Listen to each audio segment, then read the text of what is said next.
Welcome, I'm Bill Wake. We are working on a tool called SortTables. It's designed to do data analysis quickly, and we've been doing a legacy upgrade. Lately, we've been looking at SqlDatabase, and we have a new approach to specifying the tables to use. Before we fully implement that, I think I want to go do some simplification on SqlDatabase. It's the main component for the database. All right, so some things I thought of. One is we have this notion of table renaming, and you can introduce a table and say, here's the person table, let's call it people. But that doesn't actually do anything for you. It would be handy to rename columns because those show up in the columns of our data. Let's see, I can run this. So we have these columns, and the column name in a database table might show up as the column name in the header row. But the table, we don't have a purpose to renaming it. So I guess the purpose is it lets you manipulate the names in a more convenient way, but I don't think it's a big deal. I think it's a distraction from other stuff. We also have this notion of NullSqlDatabase and ErrorSqlDatabase. And from what I can tell, they're just used in a couple places just when we detect an error. And I'm not even sure that's necessary. I'd like to merge the resulting SQL database with SqlProtocol and then consider whether SqlSupport should be part of that. And then need tables and columns still. Oh, that's two fields. I think it's columns 4. That have metadata from the database. We introduced a different way to get it, and I don't know if we really need the old way. All right, once we have all that, I want to look at creating a database view model with a database config memento, which gets information from this database and it should have enough to do it. Okay. All right. Let's see. Table renaming. You can join the same table multiple times. Yeah. Maybe I should just leave it. I mean, the way we're doing the table descriptions now, we just list out each table, and that's that. I don't know if there's.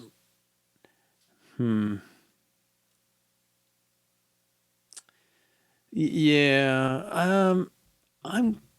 I'm inclined to take it away because I think even the approach we had, like if you chose class and then chose class again, it would name the second one class 2 for you. I guess that's a rename. I mean, you could do the renaming too. Maybe let's. I don't know if I necessarily remember it well enough. There's a bunch of little places that touch it. Okay, let's take that out just to be kind of minimally changed. I mean, the real goal is to get this going. I don't know. I'm feeling the pressure of this being so off to interfere with that, but the renaming doesn't take that big a part. Basically, there's a list of table names, and then there's a list of effective table names. I'm not sure one or the other is the rename. All right, but let's look at SqlDatabase. Excuse me. Well, SqlDatabase, we used to call this something else. I forgot what already. Yeah, it's an edge case. Was it SqlProtocol or something? I don't know. At any rate, it defines that we have to have a message on our database so you can get the status of it, and we need the table metadata. And then this is sort of a mapping or a, what would you call it? Not injection, but projection of table metadata, get the table names or get the column names for a given table. I think that's not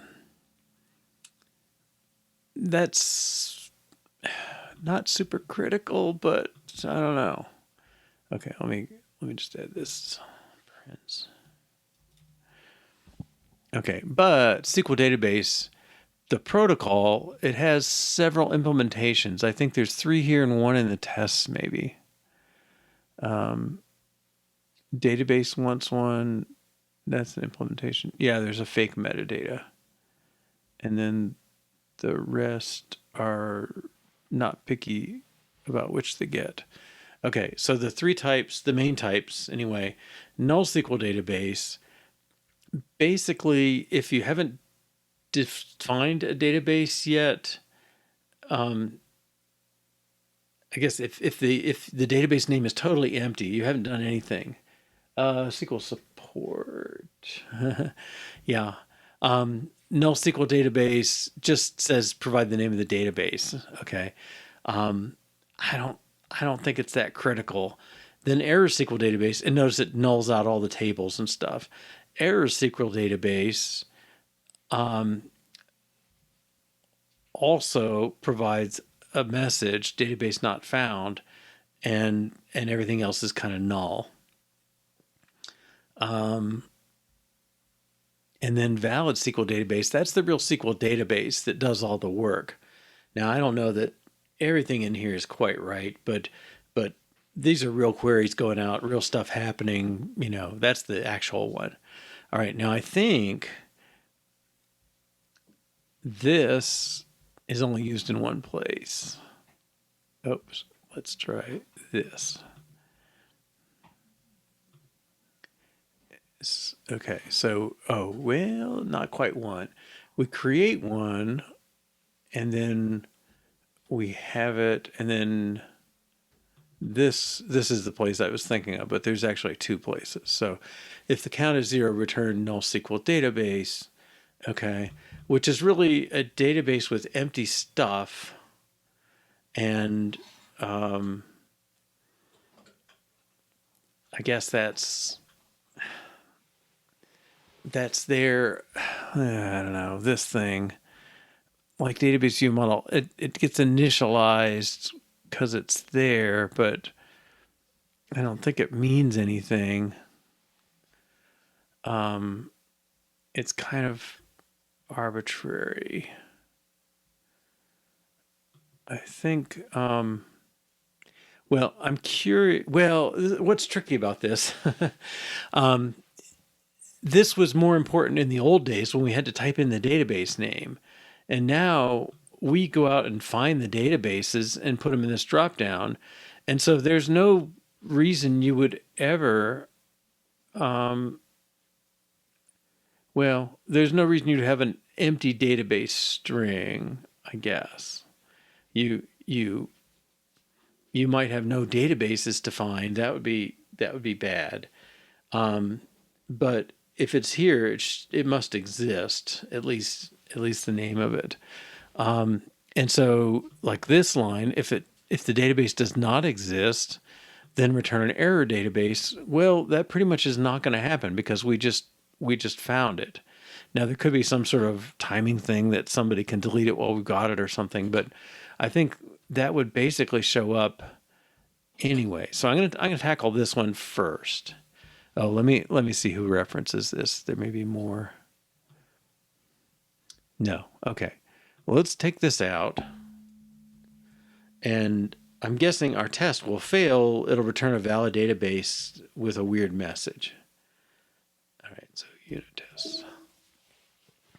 And we do these tests even though they're not true unit tests, which I think is working out. Yeah, NullDatabase was sort of like before you start typing, it's got an empty string, and therefore there's no database there's no name to look for. Error database is you typed a string, but it's not actually a valid database. And so, yeah, the NullSql is kind of a fallback.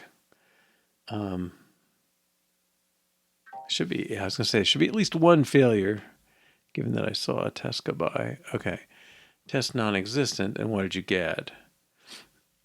Database non-existent is, wait, what?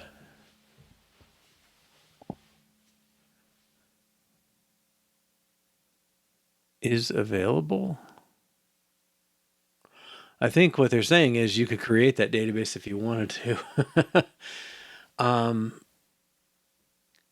Okay, so I don't think from our point of view, Like, I don't think there's any functionality you would do on our system as it is that would trigger this.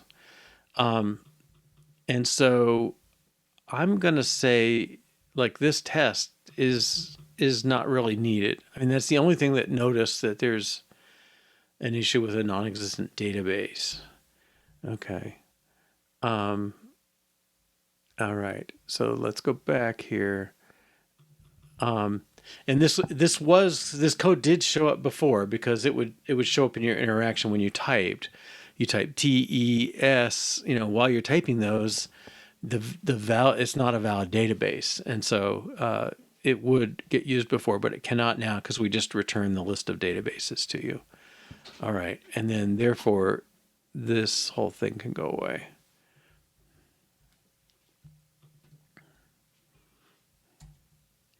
All right, and the test should pass. Well, missed one. Why did that? Well, let's undo that then. It almost looked like this did not run.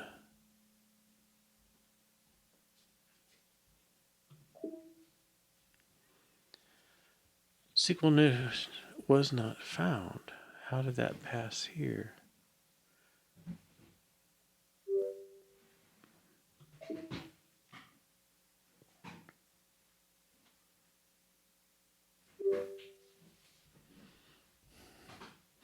Oh, it wrote the message. Yeah. We're not calling make, we're calling directly on SqlDatabase. So knows its message. Well, the real database knows its message. Okay. Let's see. What other errors did we have? Oh, they're not going to be there now. All right. Let's take this out again. Somebody may not build.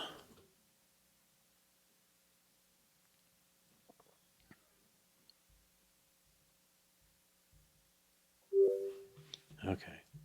So we remove now unused ErrorSqlDatabase.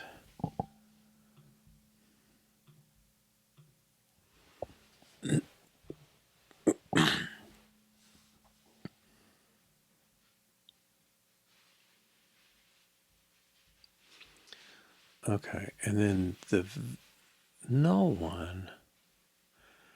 Well, what's going to happen when we call it directly? I think the other place we called it, we're going to have to call make instead with an empty string. All right, and then what he's going to do is he's going to run a query and immediately come up with a message. All right, so let's take this out. See how people do with make, and then we'll have to find that database view, whatever it was. Okay, so no tests care about this, which I kind of believe. Now we don't need this. Okay. And his caller. This one. Let's make this be valid SqlDatabase for now.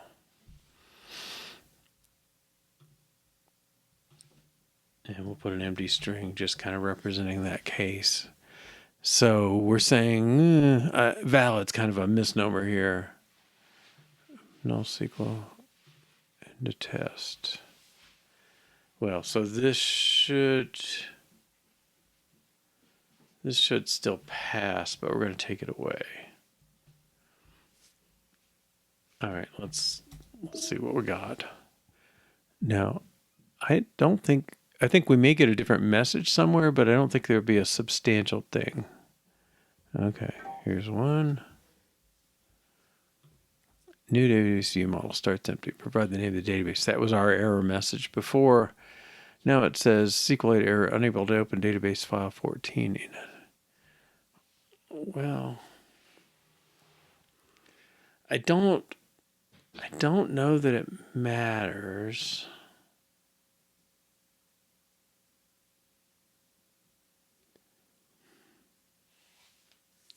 Because nobody's really, well, this is the only thing that's looking at that. We had to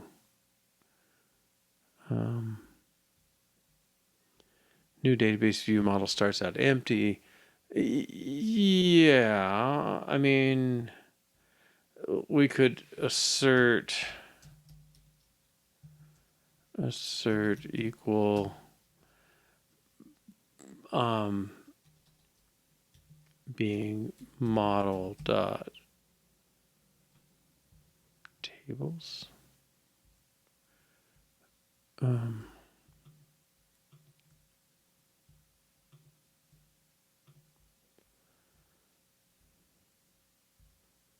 So where's the tables? Active tables. Let's look at this. Does he have a count? Yeah. Okay, so I think we can say his active tables dot count is 0. Okay, and then this, we're not going to worry about the name anymore. We just want to say it's harmless. It's got nothing in it. And actually, we can check the joins too. I expect they have a count too. Okay, so let's run this test again. So before we were specifically looking for NullSqlDatabase.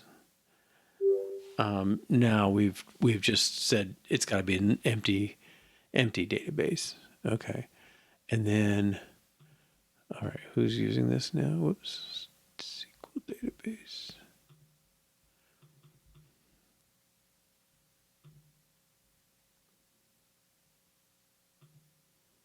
All right, and then this one. So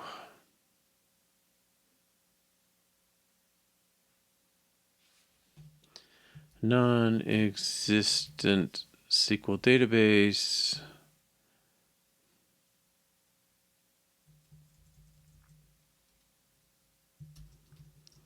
has empty metadata.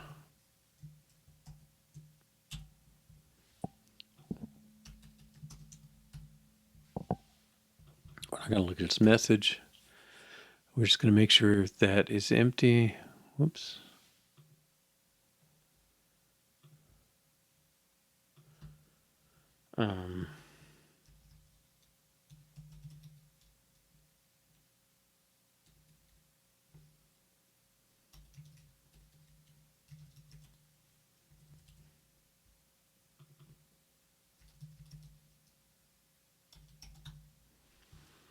Okay. Create a non-existent database, try and access its tables, metadata, or its tables, or its columns, and you get nothing. Okay. I think this will pass. And he was a check of NullSqlDatabase, the only last use. And now there is no more use of this.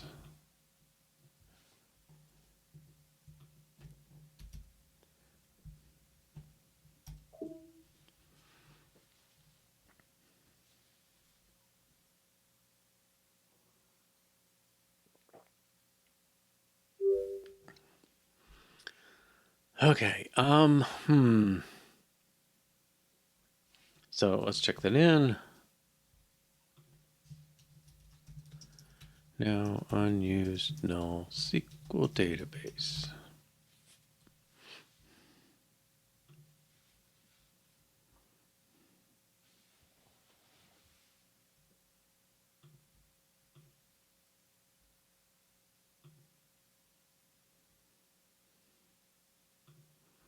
All right.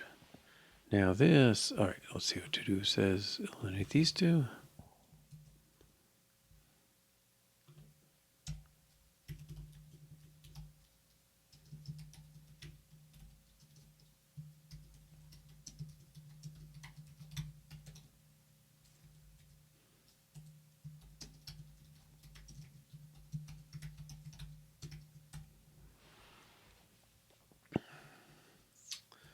All right, merge with SQL Protocol. Let's see this. All right, so SQL database here. I guess let's compare the references. Who's referenced more? 9 times. Well, that's not too bad. 8 times. Okay, so I'm gonna do this. I'm gonna make this a class.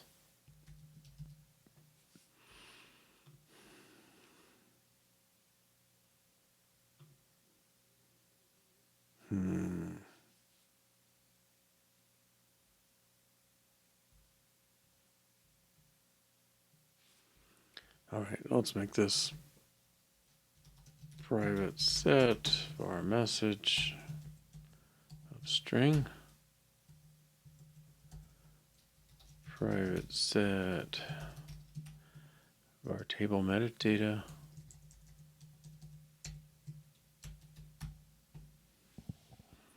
Function tables.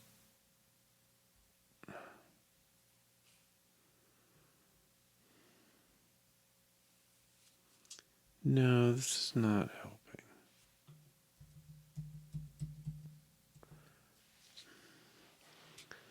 Yeah, I want a good way to get this.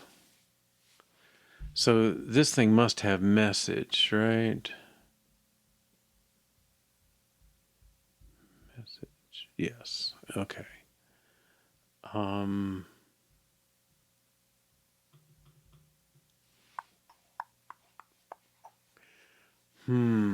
Okay, let's put the getter in for now.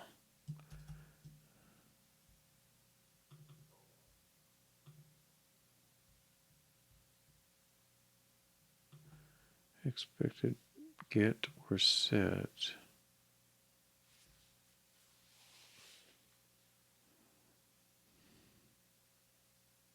Oh, I want to make him a class.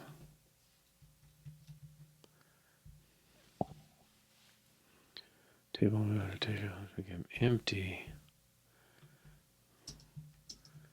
Turns empty. And we'll get all this cleaned out eventually. Columns for table. Let's return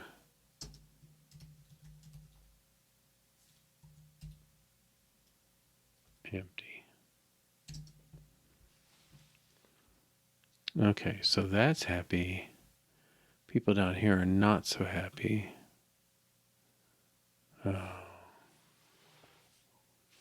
Let's see who else breaks. If it's all in here.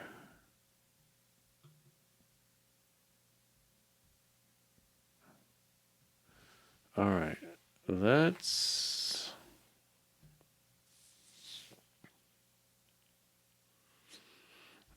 I'm gonna back out again. Sometimes refactoring is like this. You're taking a chance. All right. So I got this protocol. Let's get this make thing out of here. The callers can just call an initializer.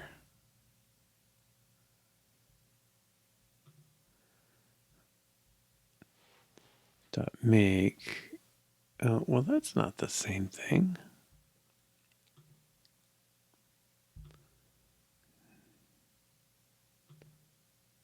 Okay. Database equals valid SqlDatabase dot make. Let's just make it valid SqlDatabase of database name. Where's SqlDatabase? Okay. Yeah, his initializer takes the name of the database. All right, and then this, nobody should be calling it.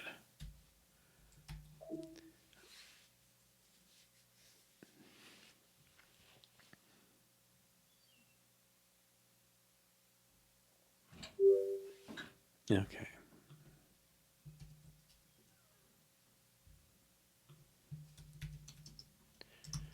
Valid SQL database .make.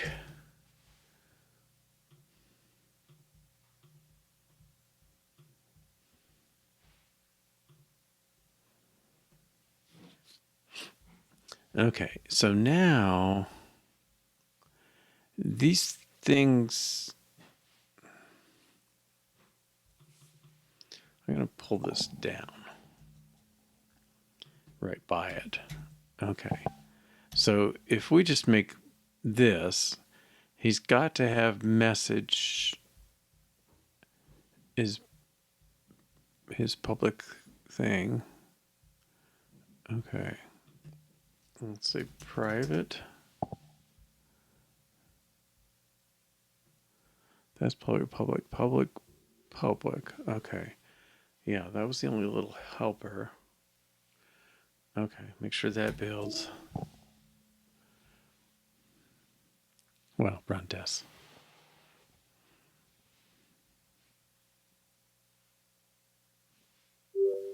Okay, and now I'm going to make this the class. We know it has the interfaces for all these things.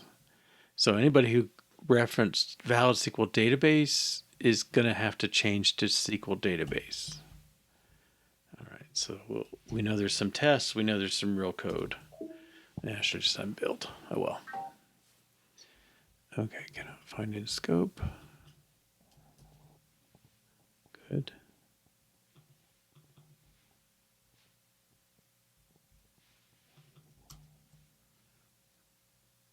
Okay, now the tests will complain. I don't know why they do them separately like that. Oh, now this one's different. Cannot override with a stored property.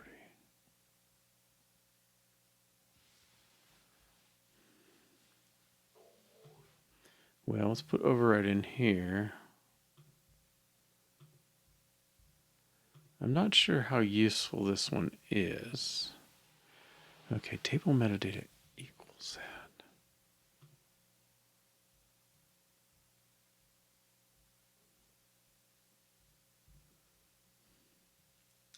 Cannot override with a stored property.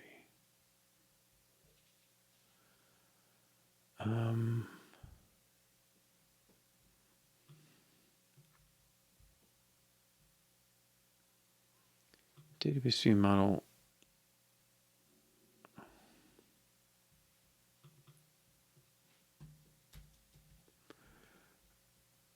has, oh, is that the right thing?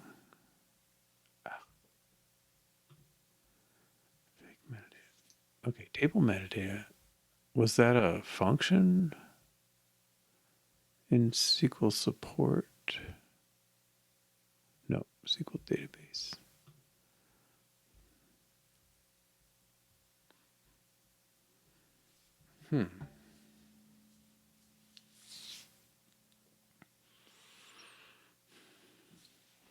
Well, I don't think he needs to override that method in our fake.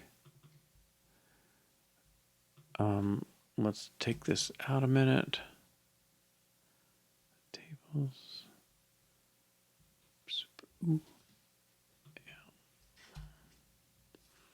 I forget, am I supposed to call it first or last?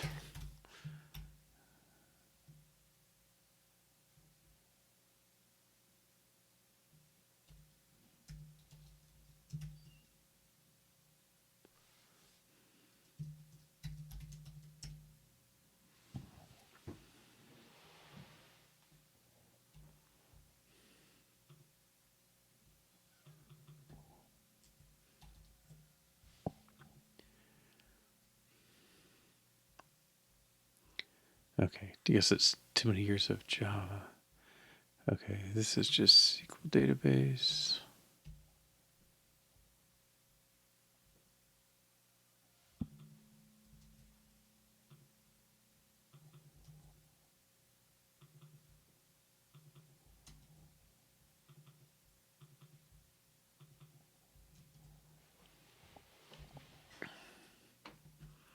All right, we'll see if we got everything.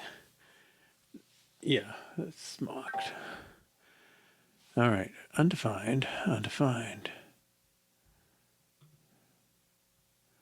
All right, let's clear.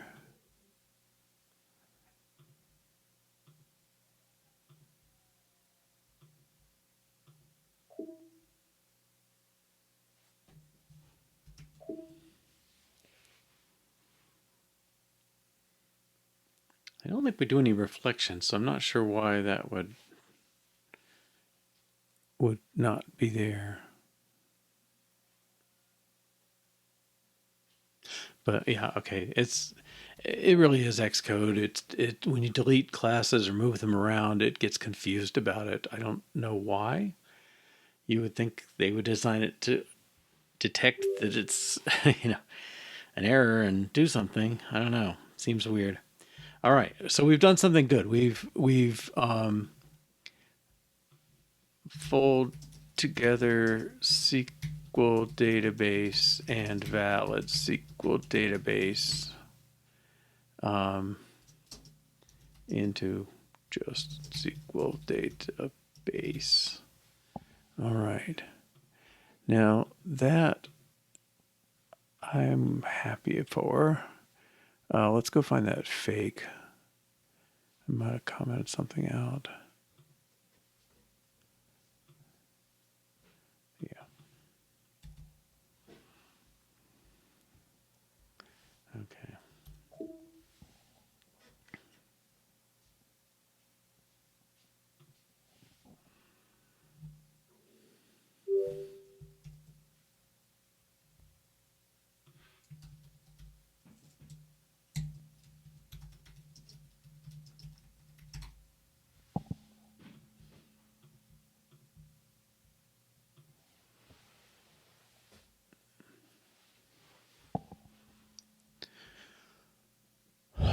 Okay, so let's go to our to-do. Merge with SqlProtocol, yes. And then this next one, we started to do this at the end of the day, and I still don't know if it's a good idea. So I may leave it. Let's close to the right. Go back and get SQL support.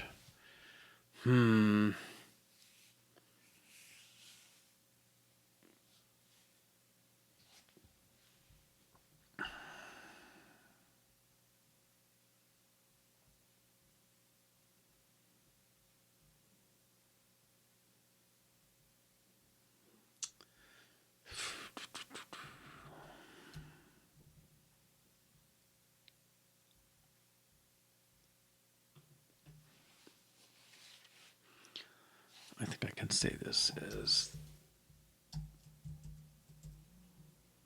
that.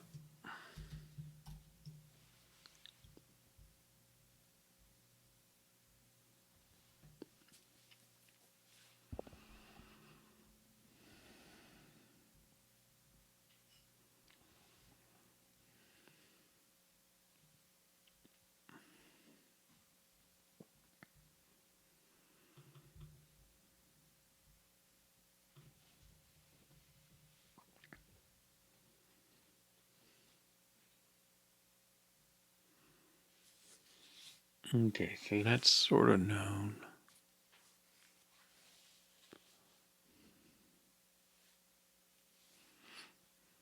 Okay. So that would involve pulling in these things. And the good thing it would do, you'd create the database. It would mess this guy up, I think. Well, yeah, you could argue that the SQL database knows where those are.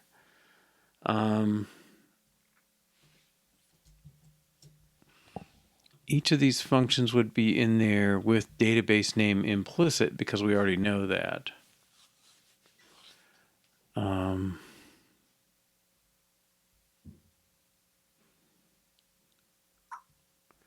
Yeah, I just don't know. Let's see who uses SQL support at all. A bunch. Not an unbearable amount. These are using the path. Oh, that's the class itself. Okay. Test delete database.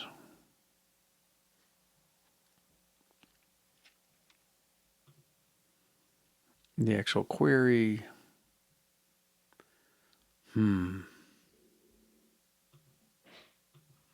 Yeah, the tests like to create and delete databases, but I don't think that's and issue commands.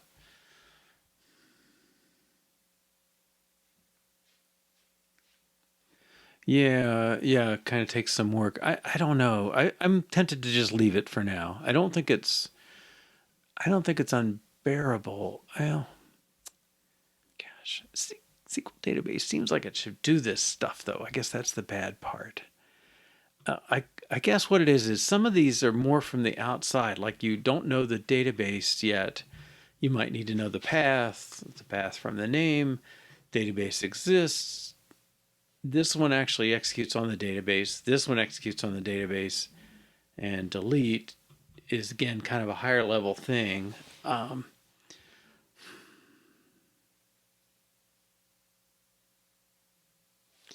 Maybe I should just pull those two commands in.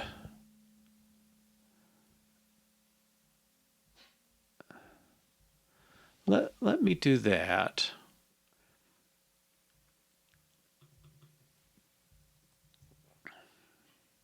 Oh, let's see who uses them first. Yeah, we're talking. Okay.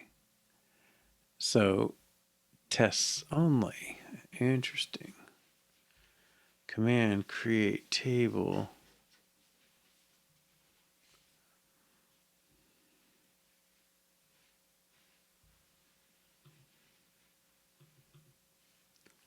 And just a couple.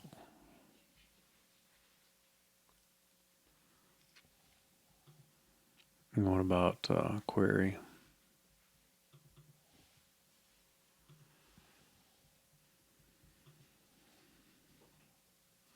Well, on-demand table we saw. Database itself uses it.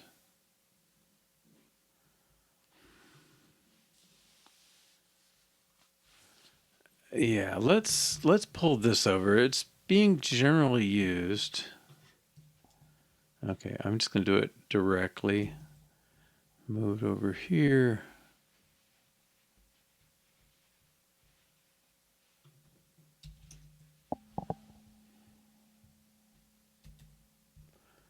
Okay, and his complaint was this. I'm just going to make this self.query.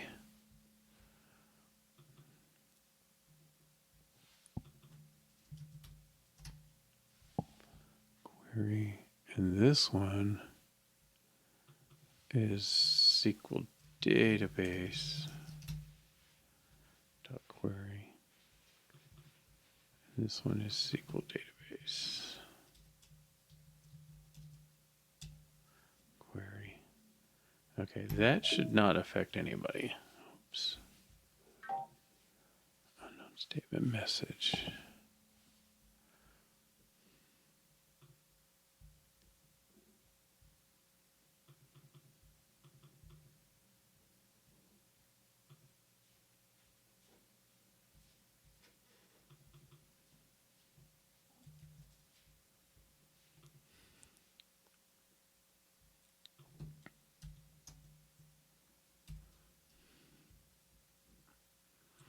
I can never remember which way it wants me to put my proper privates versus statics. All right, let's see if that runs. Oh, this is still.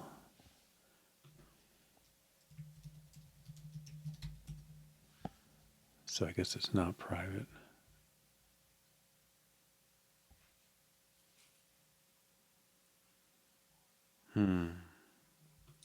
Maybe they're two separate things.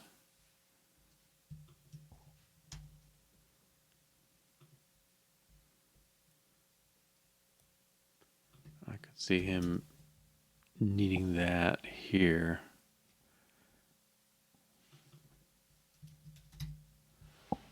Statement message. Okay. Yeah, query is the real deal. All right, so that moved it in. Okay, so move SqlSupport.query to SqlDatabase.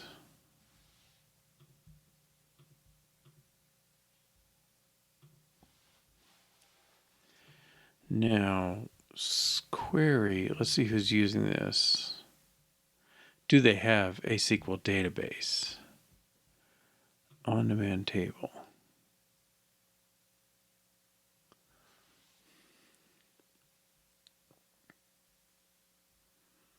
They have a schema, whatever that is.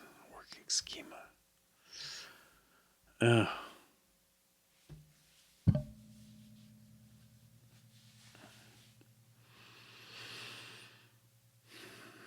Now, that may be something that should change,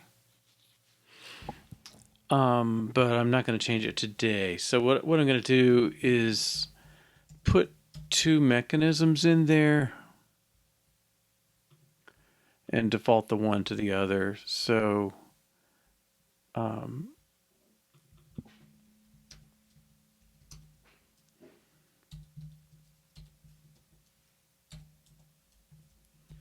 okay, if you query without a database name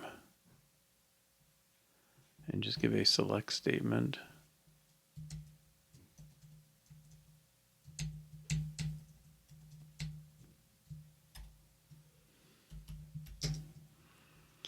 okay, then we're going to call self.query.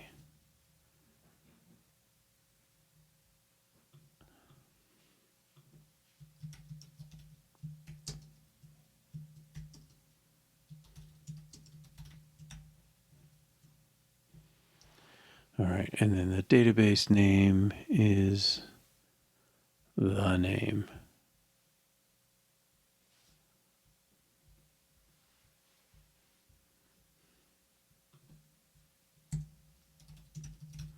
Okay, with an eye to someday maybe being able to get rid of this. Oops. Just remember, the name cannot be used on type SQL database.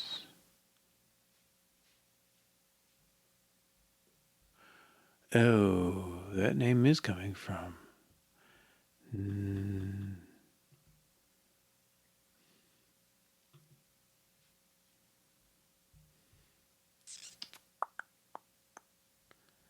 I guess we're not going to do that. Okay, I'll let that go.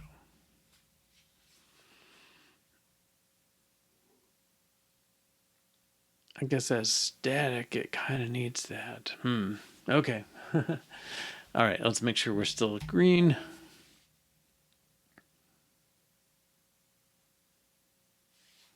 And we'll put the to-do in.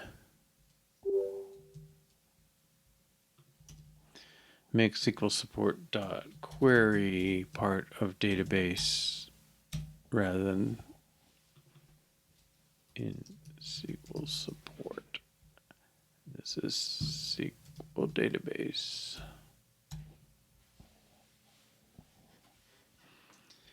All right, do we need table and columns for still? Oops. Well, let's see who uses tables. We know our metadata thing does, but there's probably others. Right. Database tables is empty.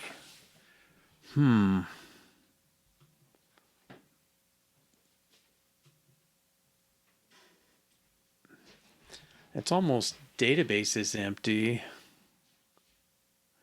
This is the only one that does anything with it.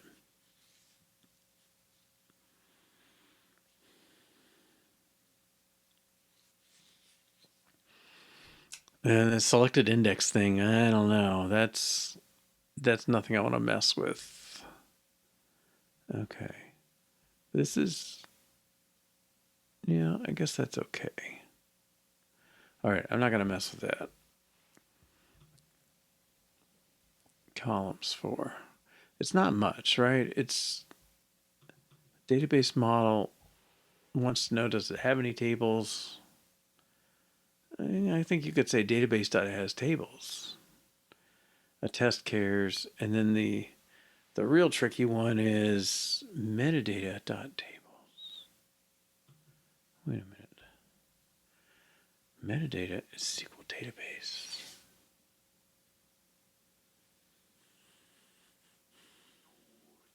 Yeah, we just don't know the order of tables, and if we clearly are playing with that. Yeah, I think we'll leave that. Okay.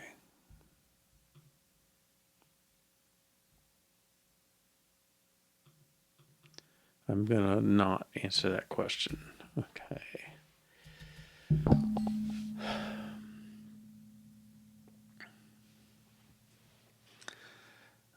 Okay, make sure everything's ready to go here.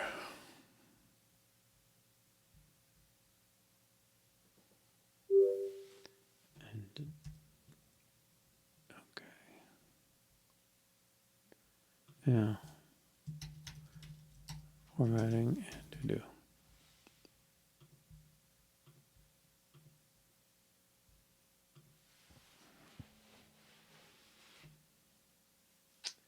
Yeah. All right. Yeah. If it's static, we can't leave the name out. Yeah, unfortunately. It makes me wonder if it needs to be static, but there's just enough weirdness going on. I'm not going to get into it. Okay. Now, this is back to our main functional thrust. Right now, we have what's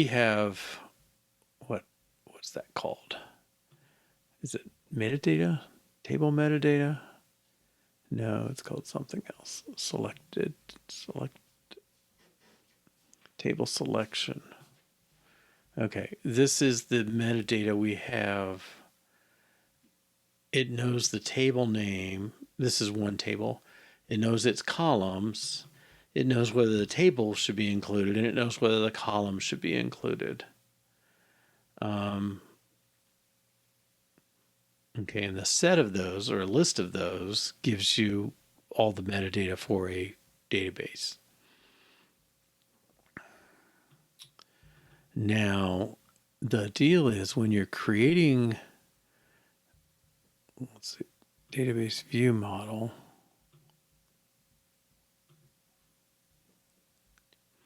there's two ways to create it.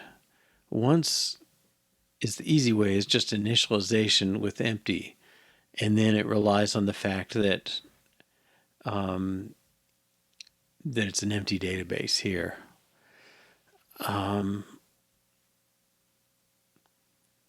Now, the second way, you give it a database config memento, and from that, it knows, here's all the information I need to set up my database view model. All right, and so I fear, well, let's see how it's being created. Not this, but this. A lot of it. Okay, database configuration tests view. Okay, there's the view.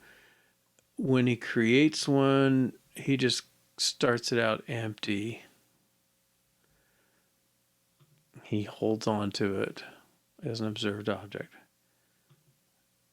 That's what makes it. That's a test. This view.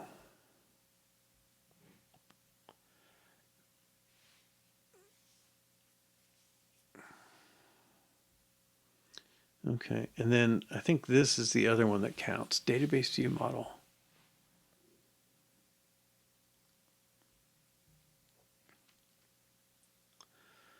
I don't know where this one gets its stuff.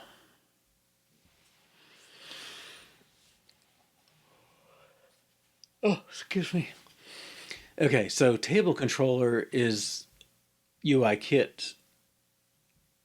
And so it's getting column names and data from initial table. Okay, that's our dummy data that we have, our starting data, 3 columns. I feel like it's a little weird. Is that not it? No, this is just arbitrary data. Automatically sorted. Yeah, that data is very awkward, isn't it? It's row by row. Okay. So that's the initial data. It creates a database view model. I don't understand where it's using it.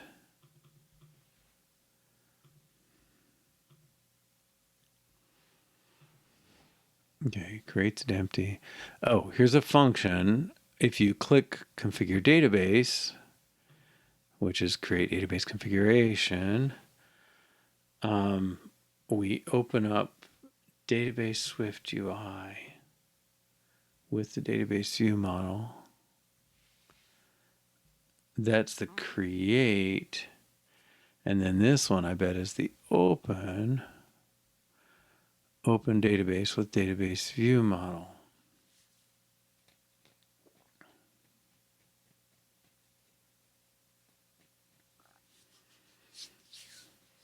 Well, I wonder if the easy way would be to create a new menu item completely that was like create new configuration, and we can tweak that to be using the config data.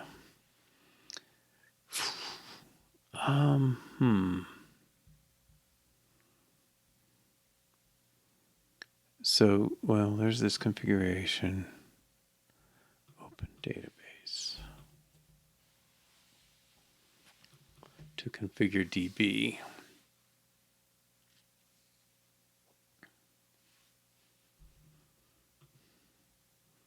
This is when it has a configuration.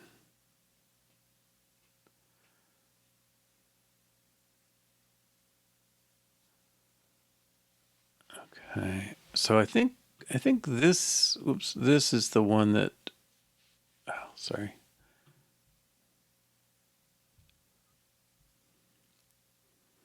Yeah, configuration database. Okay. I'm just going to add another one in and see what it looks like. Okay, so configure. Oh.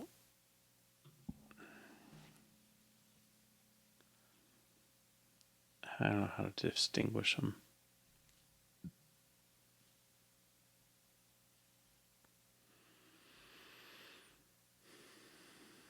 Well, let me run it with that. We should get 2 of them.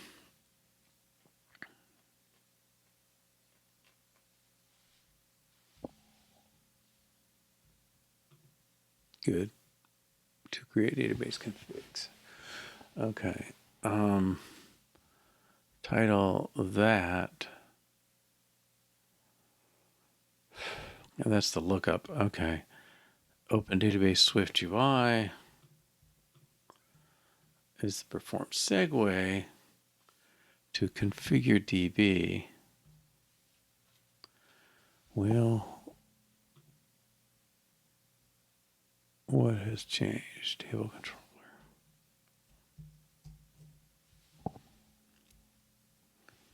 All right, so I'm going to check this in just because editing the IB interface builder stuff can be messy. All right, add new menu item for new configuration.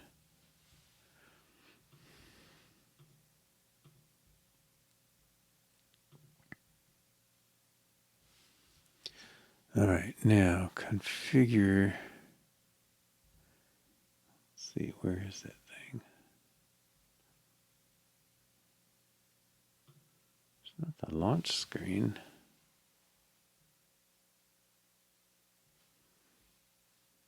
Is it?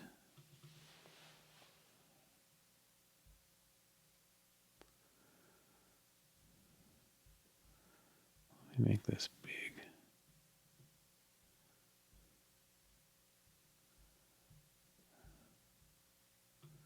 There's an inspector we can add too.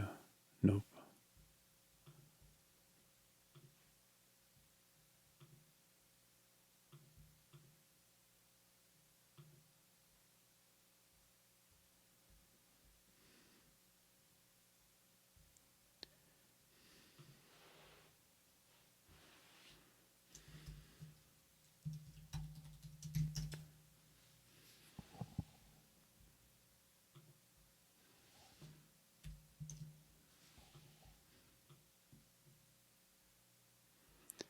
Wait. Table selection. No. Table controller. Identifier configure DB.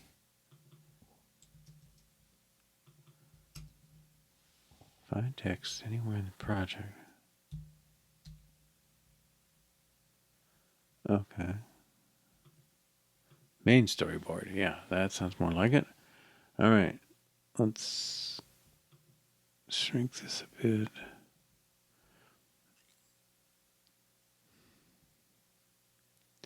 Open database controller configuration.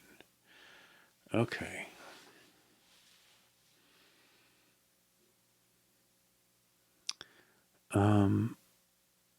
Yeah, so this is presenting our dialogue. So it's a transitional thing. Well, is that true? What's this one? Hosting controller. Right. Configure DB goes to hosting controller. Let's see what it's got. And I'm gotten very rusty with this. So main storyboard. I don't know what configuration it has. Hosting controller. Like somehow it has to know the scene. Here, table controller manual.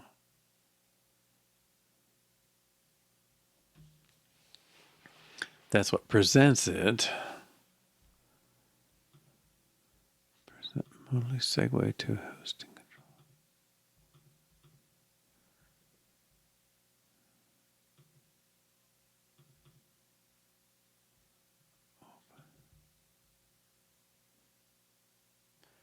Open database view.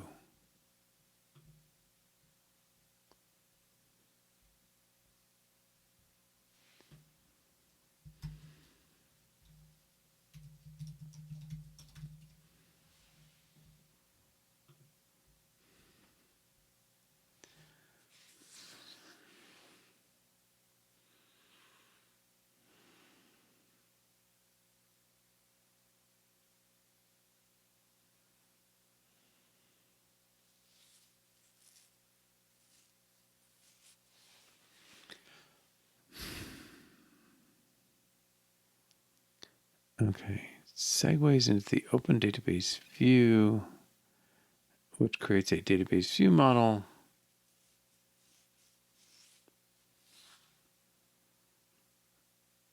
And at the end, creates a database config controller, whose view model is the new thing.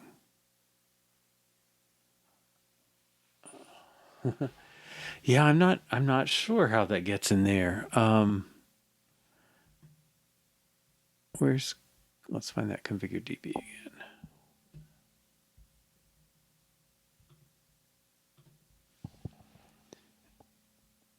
Okay, here's configure database. Open database Swift UI. He performs segue configure DB. So he's the main controller. He segues to configure DB and says, I'm the sender. All right, then configure DB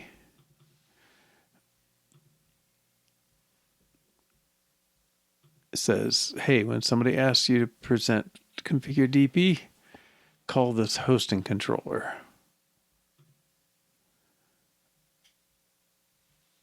I'm not sure the right thing to look for here.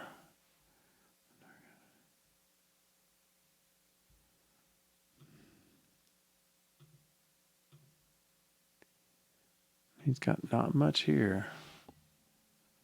I mean, mostly he's holding a hosting controller. That's what I'm looking at. Okay. And his relationship is he's presented modally by the table controller manual. Now, how does he...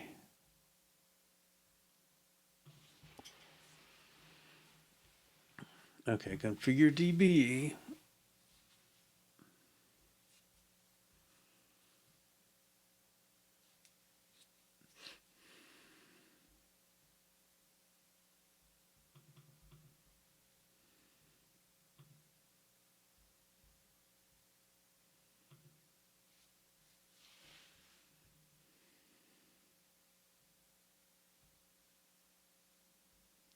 I'm missing a step. All right.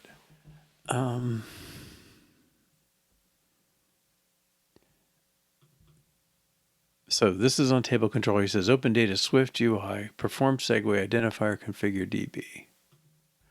So over here, that should be this segue, configure DB, should go to hosting controller. Now, something must configure this.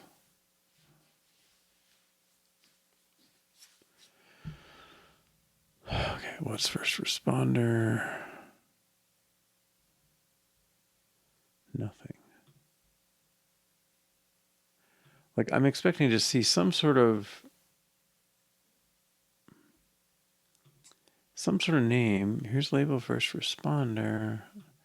I don't think we care about first responder. I think it should be this label.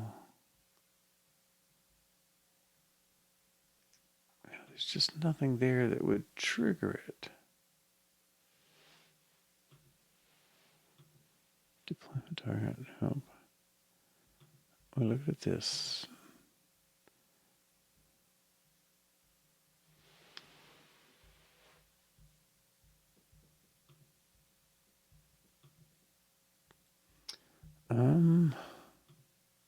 Measures, triggered segues.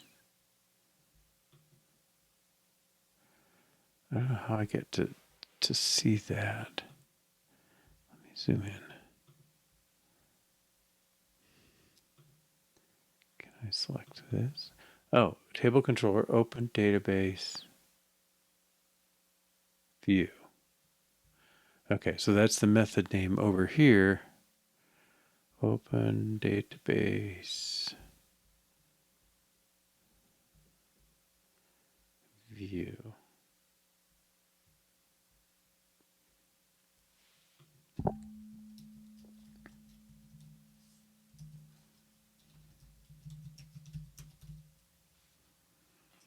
Okay, there's the action for that. Okay, so that's the path. Right. So this is called this is the transition between UIKit and Swift UI. So in here we have this table controller says present configure DB, and then in here it tells it, hey, when you try and do this, call open database view, and it's through this hosting controller is kind of maintaining this green space for it. But this open database view function is where the action is to get this bottle. Okay, and then it returns a config controller.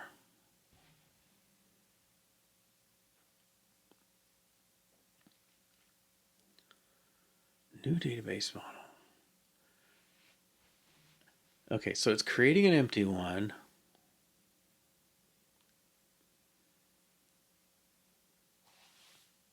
Let's see this thing.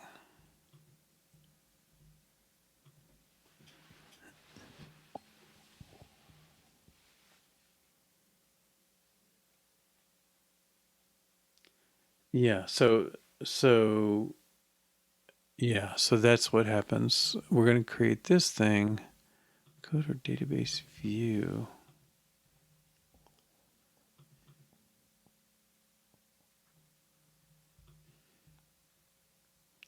That's the Swift UI page that we're working with. Okay, so he creates the database view model, and then like at what moment does he do this stuff? Okay, so I'm not quite sure what to duplicate here.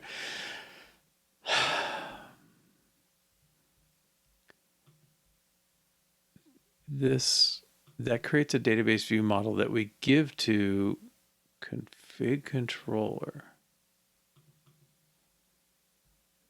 open database.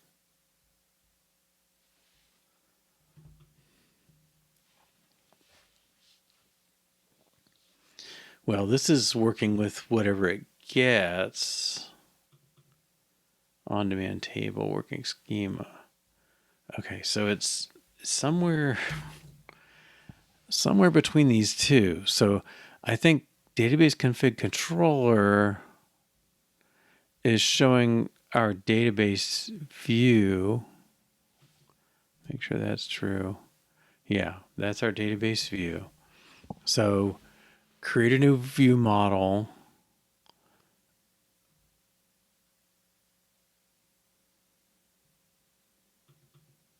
Do this config controller, which I don't know what he is.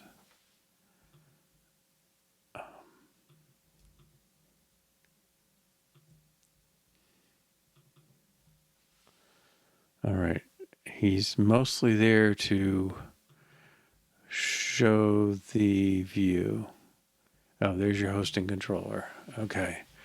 So he shows this view, and then on the end, he does the completion handler thing. All right, let's go back. At the end, once you've dismissed the view, he's going to take the view model and open that database. So we need to make sure that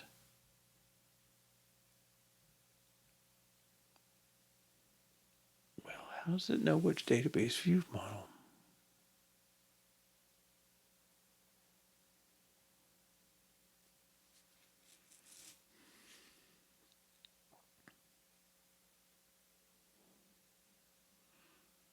It doesn't know what pass the database view to work with. Right, but this, where's this used? It's only used here. Completion. I'm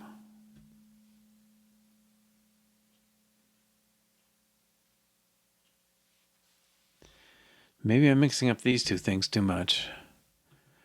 Anything's possible at this point. All right, this database view model.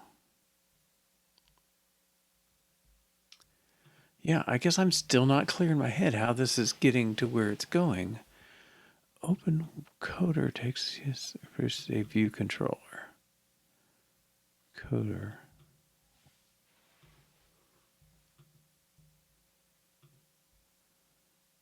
Coder. A decoder. And what's that coder? He's coming in.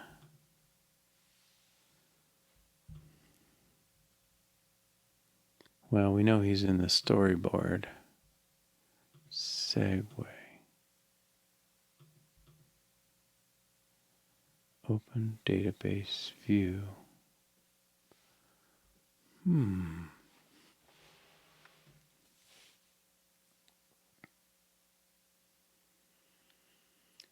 The database view model.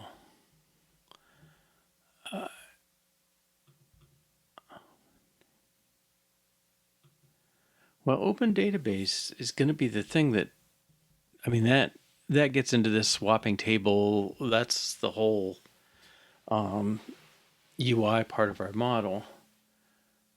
Okay, but I get that he wants a view model because that's what he's going to he's going to pull the schema out and build this on-demand table. The rows are cached basically, so this manages the caching of that, and then we put it inside the column swapper inside the outline table. So what he gets here, right? He's grabbing stuff out of that, and then hooking it up. Let's go look at the hookup. Set the delegate, set the source. Yeah, I mean, this is all at the basically UI related. Well, it sets up the model for the UI kit UI. That's the main screen. Done with this spreadsheet layout thing. So I feel like I'm just missing something, I guess. Like, how does this thing gets created? It's never passed to anybody until the very end.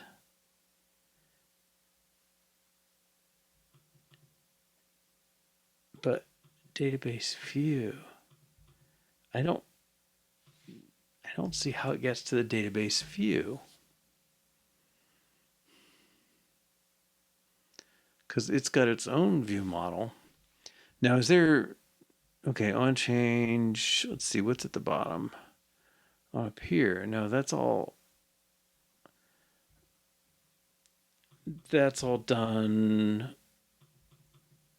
Yeah, that sets up our database choices, but okay. In the has tables, this is the new, no, this is the old. This is the new, this is the old. On the action, the database.add table.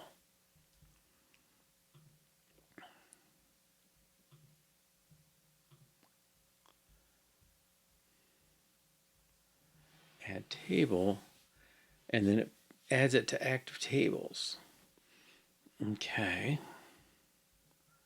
I don't. Okay, what is going on? So we're passing database view. So somehow database view.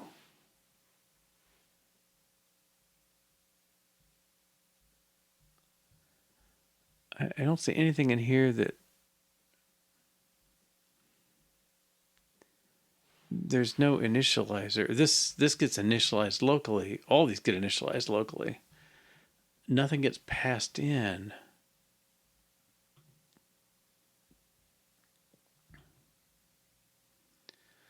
All right, we create a view model.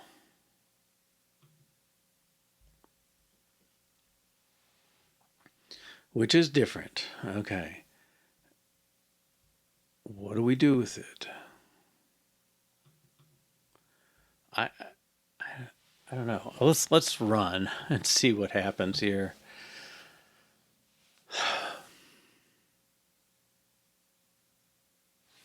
I just don't see how we would get this model into the view when it looks like it creates its own. Is there something?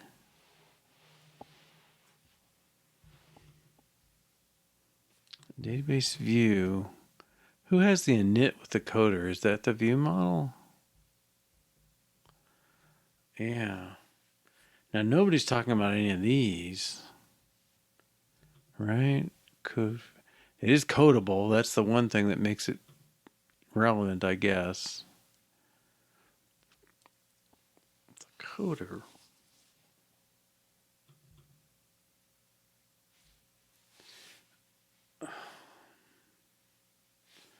All right, yeah, let's run and see if we can track the change.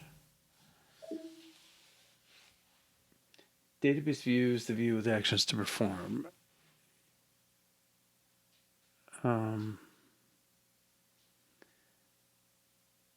What's self and completion? So, I thought self was the table controller. but we'll check.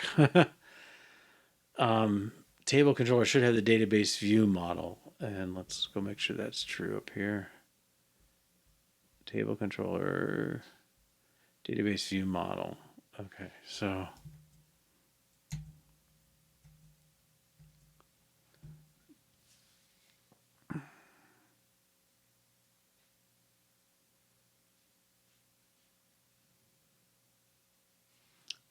I just can't quite see. All right, are we running? Okay, let's close this one. Close this one. We'll take the first of these menus. All right, here's new database model.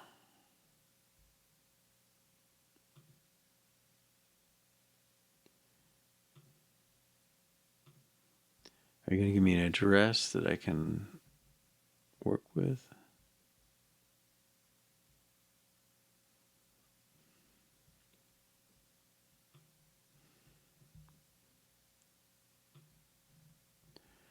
Okay. 4BD0. Okay, I'm going to write that down.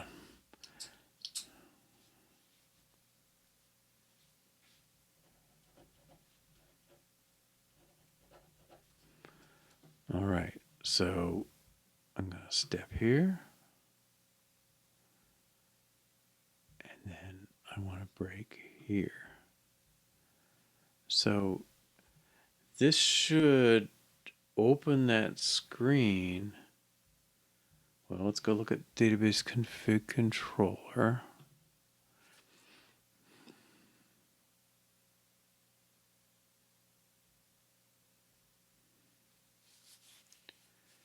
Review. So hosting controller. All right, let's look up documentation on hosting controller.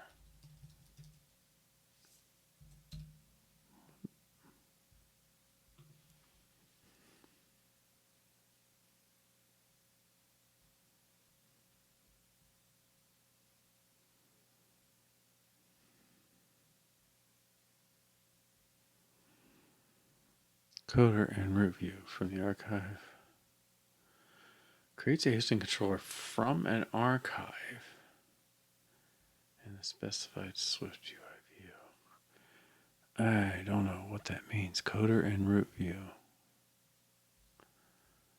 All right. We're going to track a completion handler.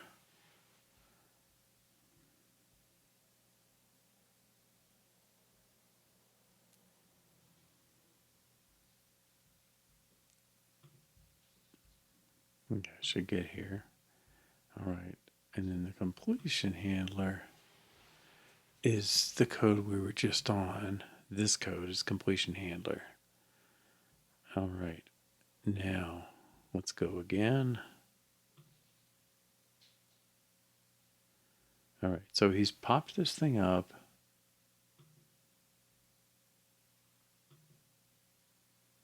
Okay. And I've chosen one. Test DB.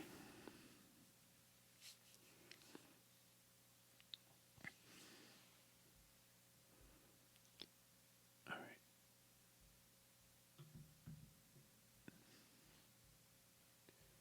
Now I don't have to save it. When I click in the background, this should go. The modal box here should go away, and I should trigger this. All right, now let's look at new database model. That is different. 30. Before it was 304 BD0. So somehow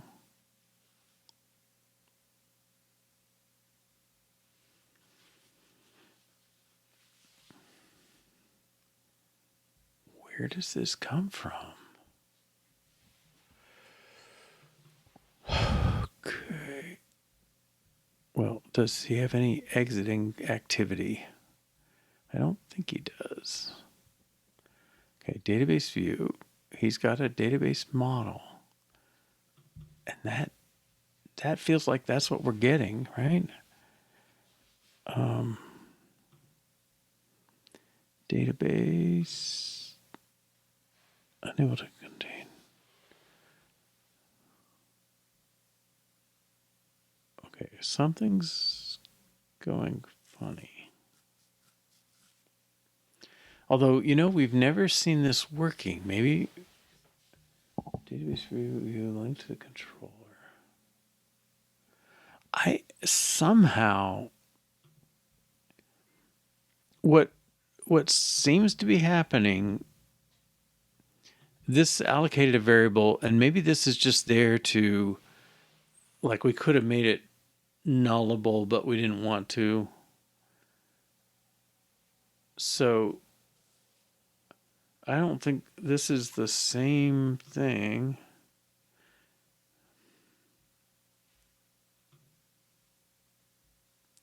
Yeah, you could just tell me the string. SQLite error, unable to open up database 4014. And that's sort of an unknown database error. And maybe we're, I don't know, we haven't fully exited yet. So it should open with class.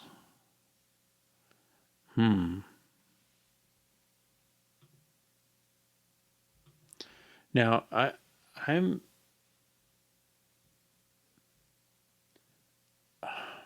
this one gets initialized with an empty view.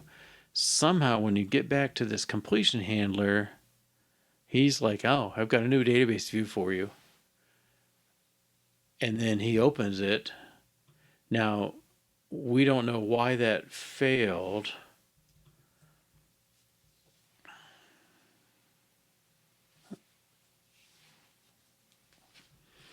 And I kind of think there should be a message at this point.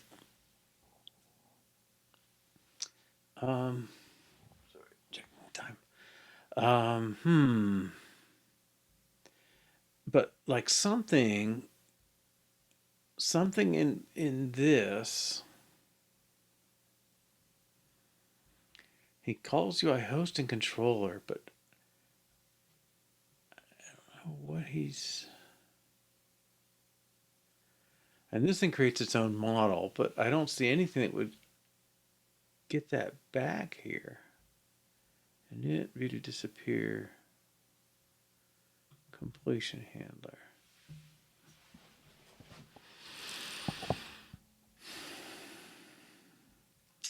I mean, I sure would have thought that somebody would have to look at root view and say, hey, give me your model, and I'll just write that back to the completion handler. But he takes no arguments. I just don't know how he gets back to it. On the other hand, this is showing us an empty database, and I think if you had configured it, I'm going to start taking out breakpoints.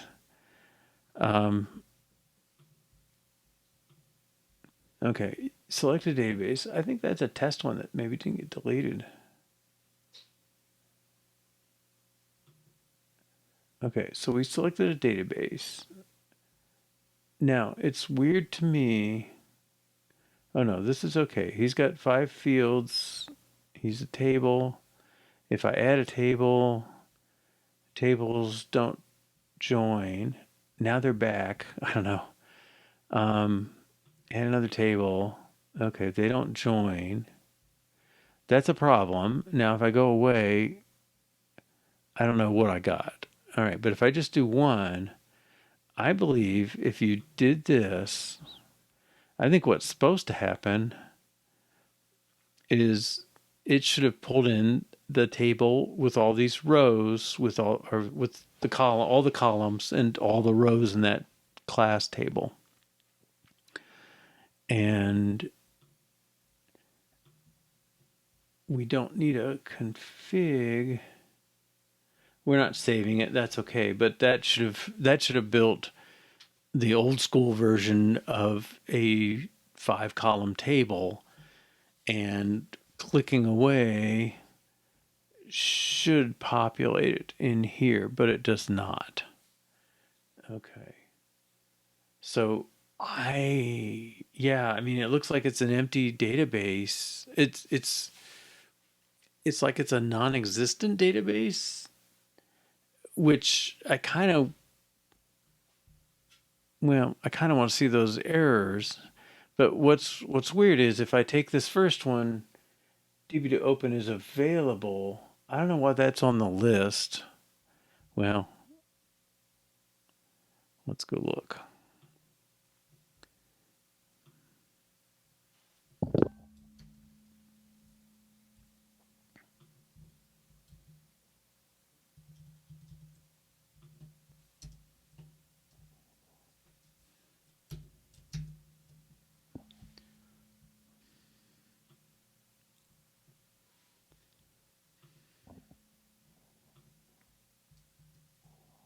Probably the same. Okay, documents. There's memory.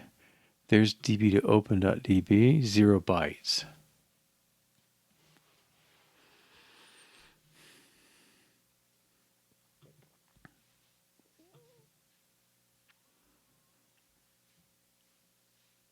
I'm going to take this out too.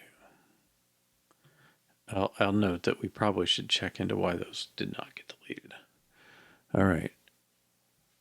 Test DB. I'm going to duplicate that.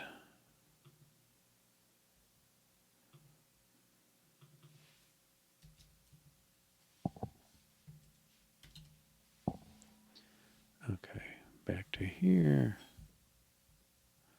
If we run again.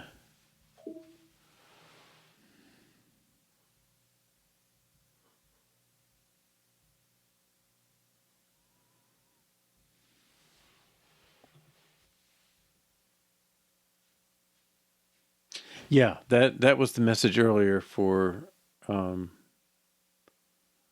NullSql.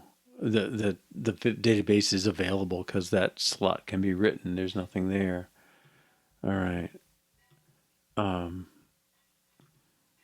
But I mean, the problem is, I know this used to work in the SQL one, not the upper section because that's new, but the old section. I don't remember if we saw it working before we started adding this though. And I'll change this to I'll change it to person. Okay. And then oddly, I mean, I would have thought you'd have a button here that says open. Let's save this config.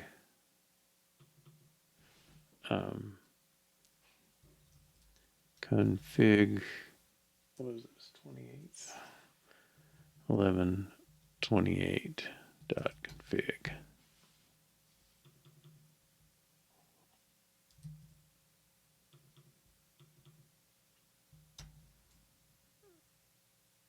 Doesn't exist. Let's save.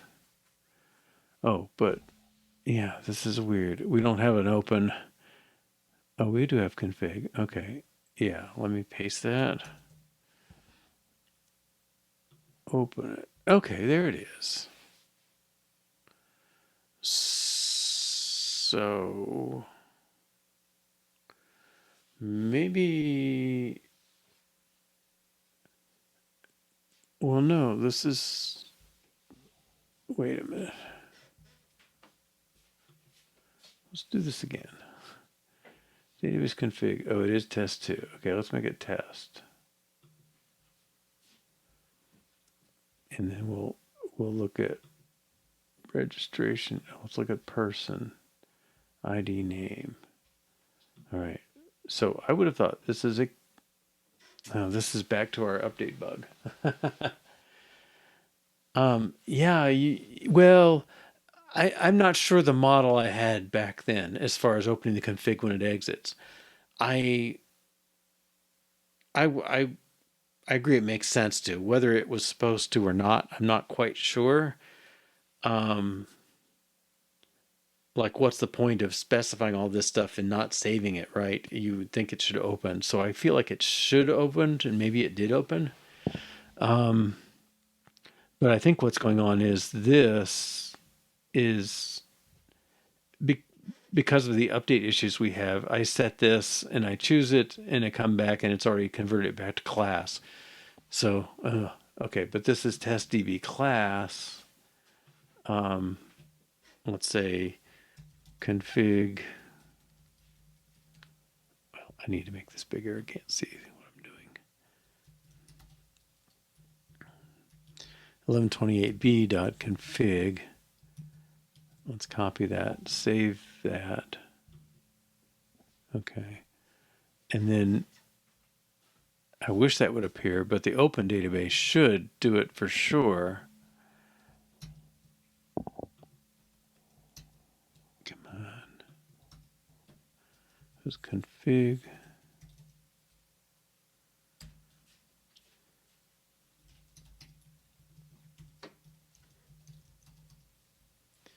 Config 1128b config. Okay, 1, 2, 3, 4, 5. That's it. Okay, so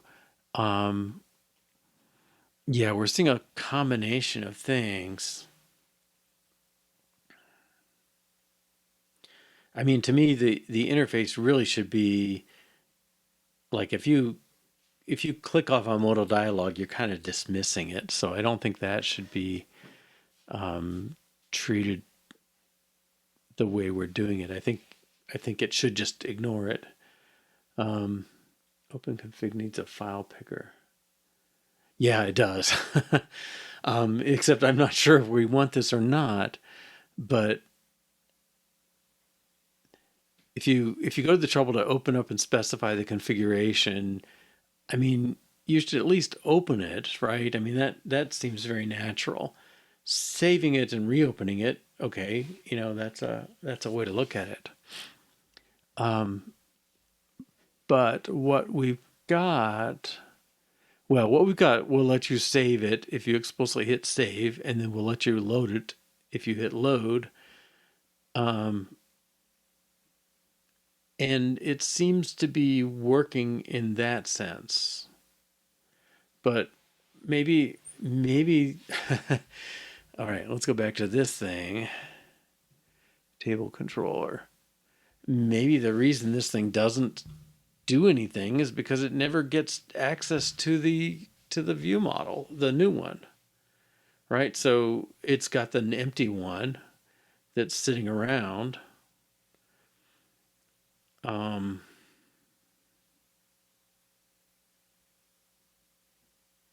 And nothing makes a new one. But then there's another open, right? There was an open database configuration, which presumably does this, takes configuration, opens a file name, fills in the model, and then passes it in. So we can see how that works, that the open config clearly opens the config file and tries to attach the database view model into it. It's a little weird, like you're assigning database view model to something that takes database view model, but maybe that's just sort of replacing the existing one, or something like that. And your open database definitely opens the view model. So I think the behavior of not opening after a configuration, I think that's a consequence of the fact that, that's a reflection of the fact that there is no connection between this database view model and the one that this thing creates. And the open database is blowing up because there's no connection. So, all right. So I think we're going to have to figure out what to do from that. Is there a way to pass? Can we pass that completion, pass the view model back to it? That might do something. But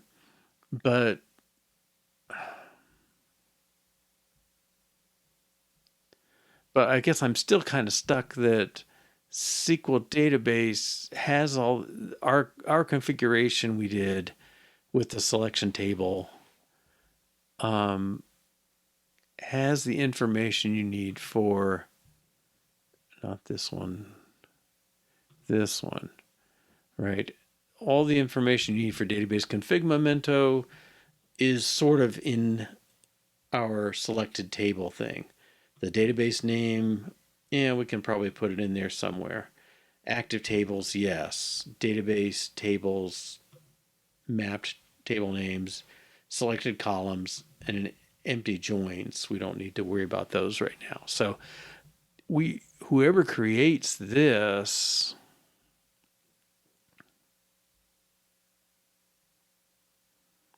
should be able to do it. Okay. All right. Well, let's take a break. We've made some progress. I think SQL database is a bit cleaner. That we did some good work there. I'm still feeling like the gap in understanding the table controller, but I feel like this never could work. That it creates a new view model and then it shows it. I don't know how they have two different addresses, but the new one is empty, just like the old one. And maybe they are the same one. It's kind of hard to tell. Somewhere in here, and this is a completion thing. So where do we get it? We're going to have it put somewhere that this can see it. And I mean, the completion, we defined it. Open database view. Oops. Database config controller. We chose an empty config completion, so we could have given it an argument that says take a database view and go get its view model and put it back down in here. So we'll see what we can do when we get back. But yeah, let's take 3 or 4 minutes and come back and see if we can figure out how to tie this thing in. I think we'll try and fix the old one with information coming from the completion handler that we can make use of. All right. See you in a few minutes. All right, welcome back. Okay, so let's see if I can make sense of this. When you call this menu item, create database configuration, that's located on the UI kit side of things, as is this main window here. That's going to go through and call the segue, which is open database view. The segue is the transition from the main UI window to this inner one. The inner one is held in a hosting controller, so it can run Swift UI stuff inside it and connect back to the UI kit on the other side.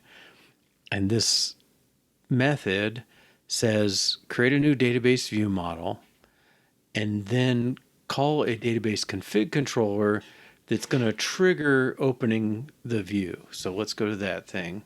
We pass it a coder, which came from somebody else, and a database view, which is the window we want to look at in Swift UI, and a completion, which is what do you want to do when you get to the end of this, when you dismiss the dialog. Okay. And what we saw was database view model is empty here, and it's really just copying this same variable in when it's done, which is of no use to us because it's an empty one. And then when we go back, we get an empty screen. Okay. Now, what I'm thinking is this completion handler needs to get the actual new database view model. I don't even think this is being used. Well, it is here, but I think it's just copying in. All right, so let's go to config. I'm going to give it, well, let's see. And let's go to UI hosting controller. Init coder content. Okay, I'm calling super without the completion handler. So I'm defining the completion handler. Let's make that thing be database view model, right? That's what we want.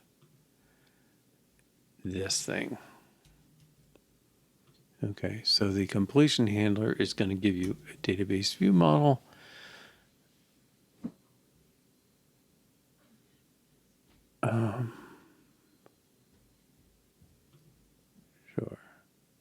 returns void. Okay. So it's going to have its side effect. Now this thing has to have that same database view model.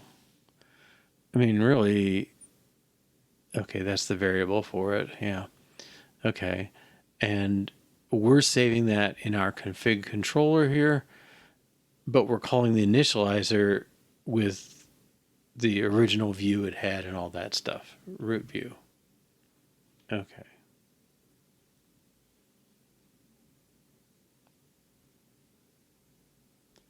And then at the end,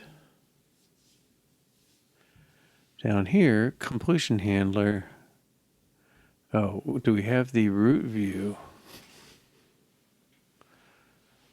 Okay.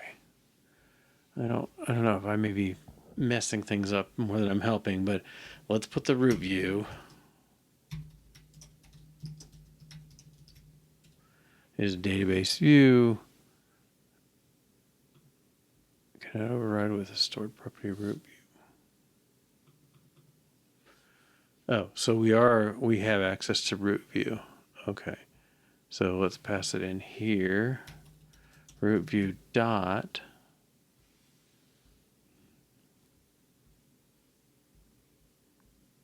Well, now what's database view?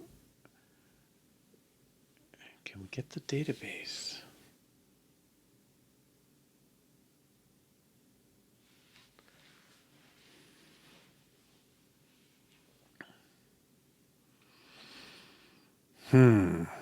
This is tricky.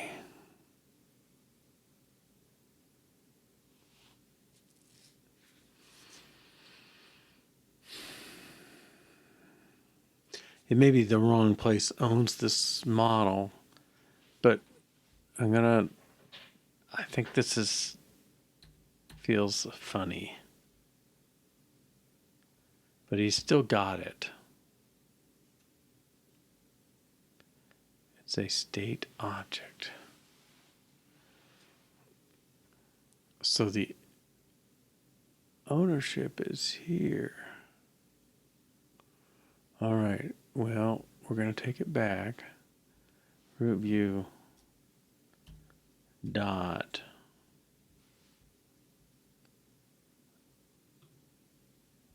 the database.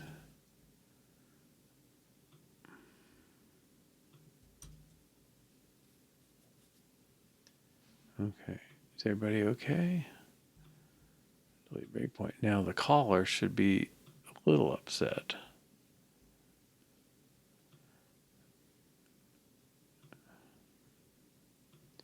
Okay, I don't know why that self is there. Let's do database view model.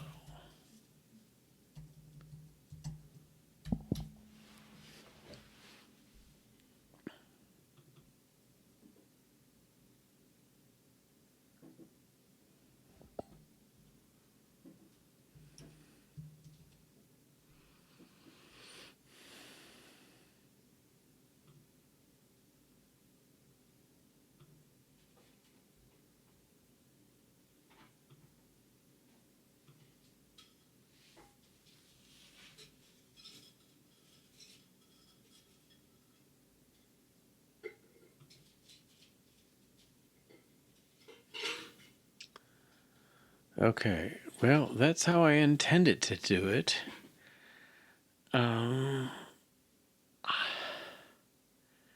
It's unusual, like this not being private is really unusual, and I think this is maybe a sign that this is not the right way to go. The alternative is somebody else owns that view model and the caller has to set that up, and whoever's the caller then is responsible to create it. But let's see how this works.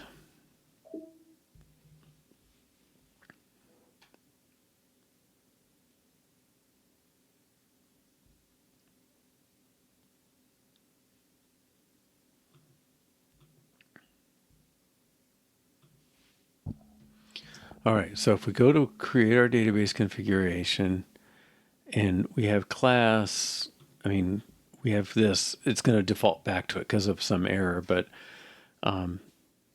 it says the database is going to consist of one class with these 5 fields and no joins.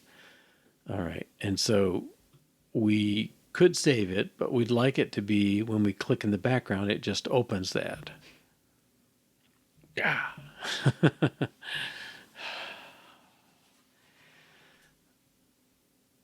Cannot open line. I mean, this message is not so helpful.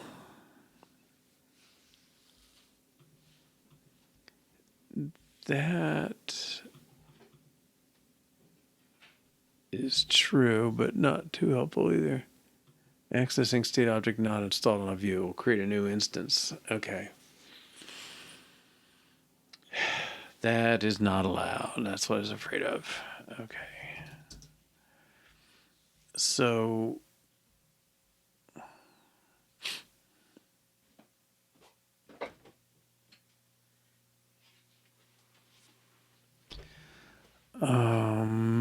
okay. How am I gonna get this thing out? I guess, oh, now interestingly, it accessed this. I don't know if that was accurate as to what it was accessing.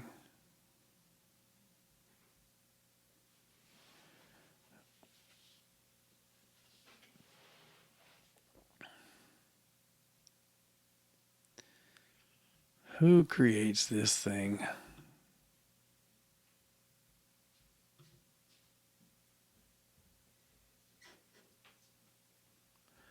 I really don't know. I mean, the state object thing, somebody's got to make a state object for that to work.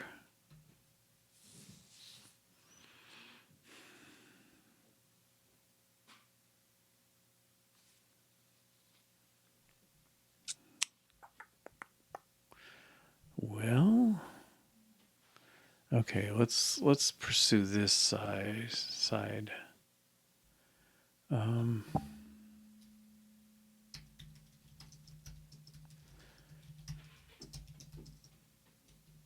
Switch my view back to UI hosting controller.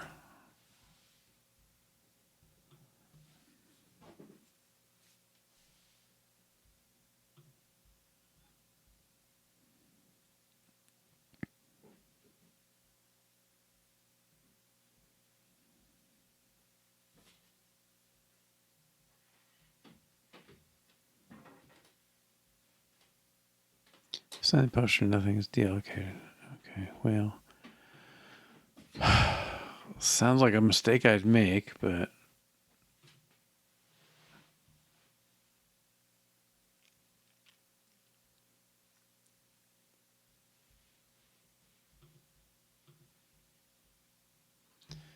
I'm kind of having the switch UI view control the, yeah.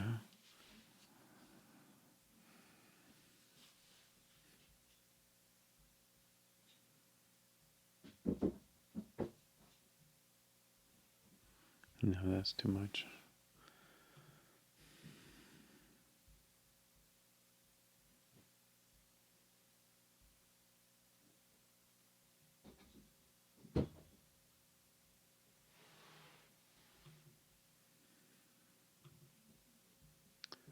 Not sure that's going to be useful either.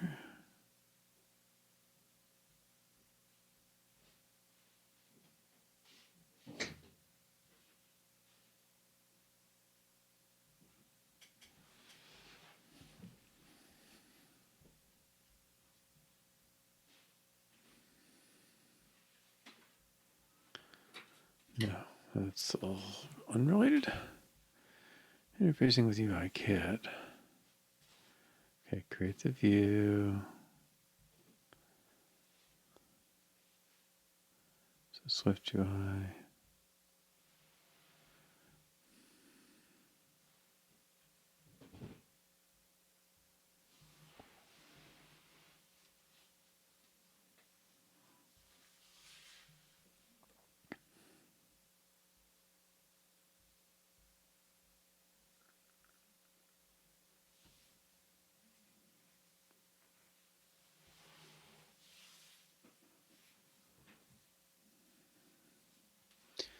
Who creates these? Not a lot. Okay, database controller, that's us. Database config controller, here we go. That's init, that's this, and then table controller. Well,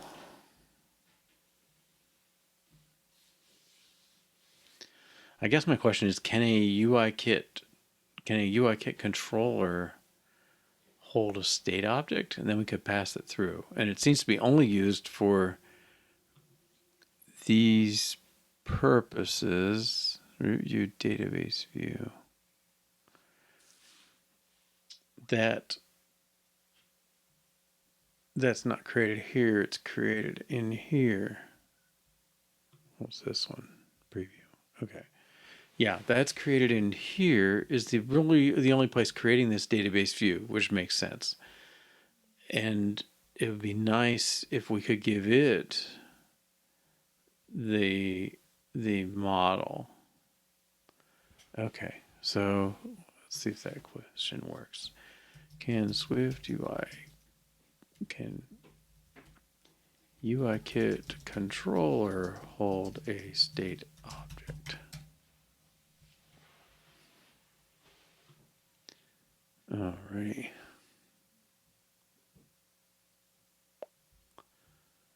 View model. References observed object, yes.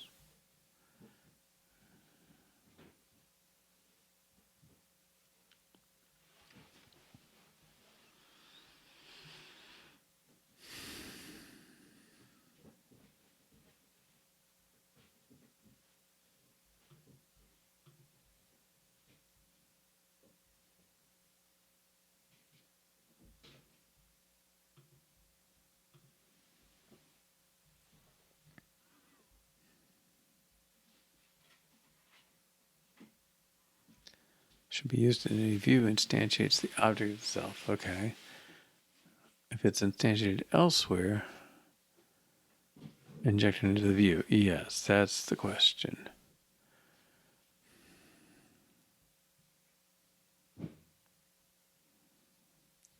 Whichever view is the first to create your object must use state object. The view to instantiate the view module.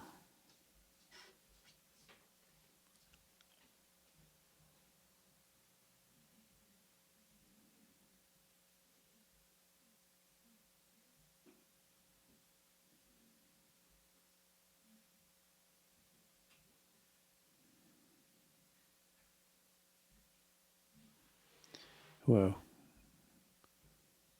Subtle behavior. You can't change observed object to state object in name view. It won't compile.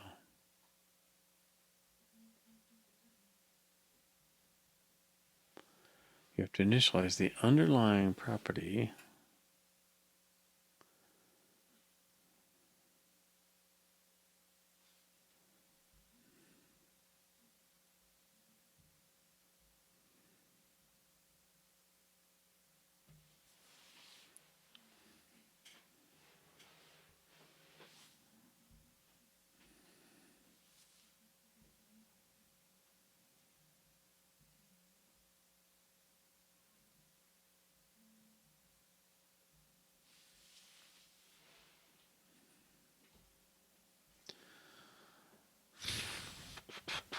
Well, let's give it a try.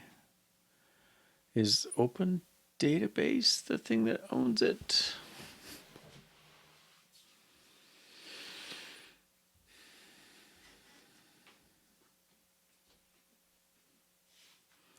Let's put it up here.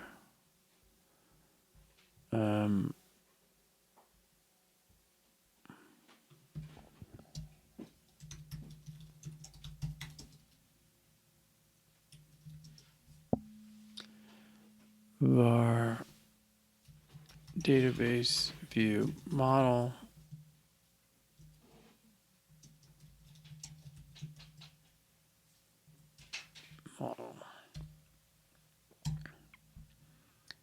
Okay, now is when things get crazy. Oh.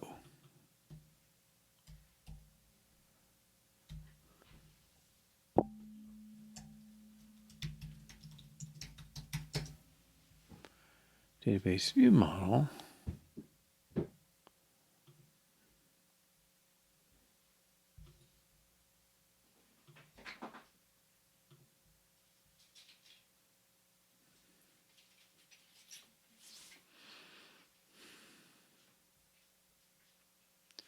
Database view with model, database view model, which he doesn't want right now. And then this no longer needs to be passed back. I think doing that defaults these to self. Database view model does not need to be reassigned. And this does need that. Okay, so we're going to fix that too because we don't need it anymore. All right. Now, database view, we say must take a model. I hope we're getting rid of that purple. At observed object, it's going to be passed in, so we're not going to assign it. We'll just specify the type. And then let's rename this to model.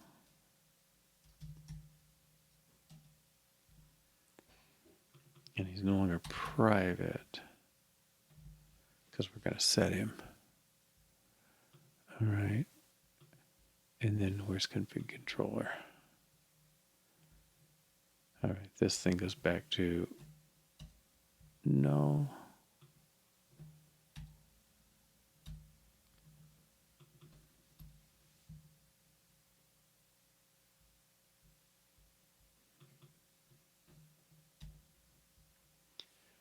Okay, and now there's still one or two places.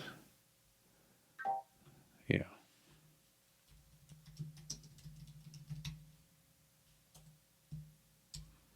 Preview just gets something there. Cannot assign to property.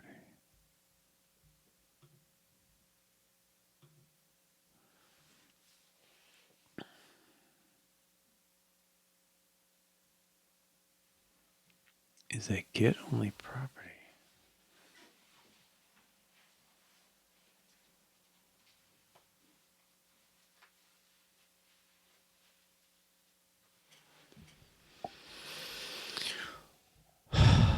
Okay. Why are you get only? Take care of these while I'm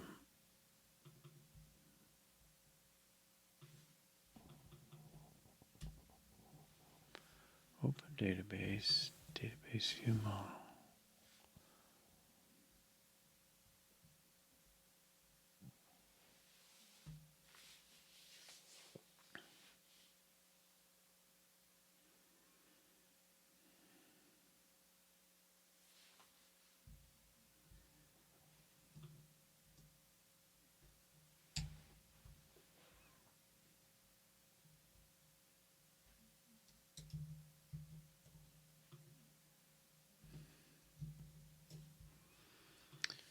Database config controller. That one's okay. Where's this?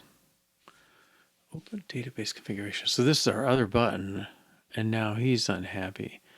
Database view model equals. This should create a new one, right?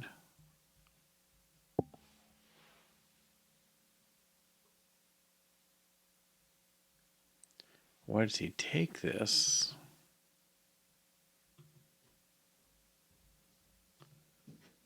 He doesn't need it. Okay, but, well, let's take this out.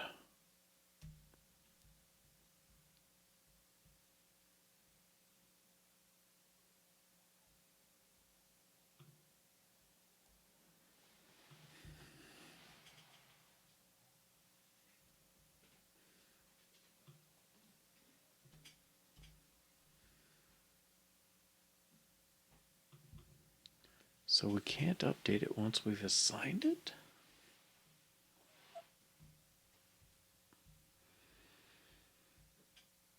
Is this one of these? We need the state. One of our answers said something about that.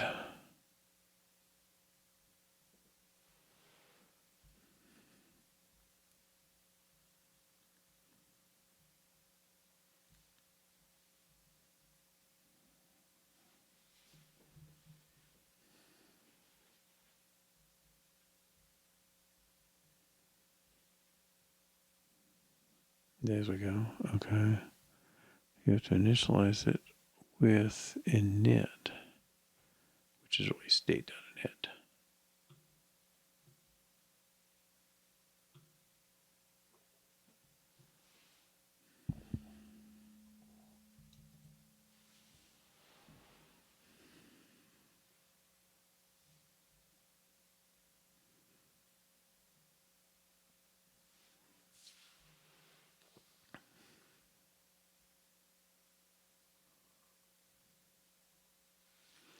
Do I need to update the database view model? I guess that's my question.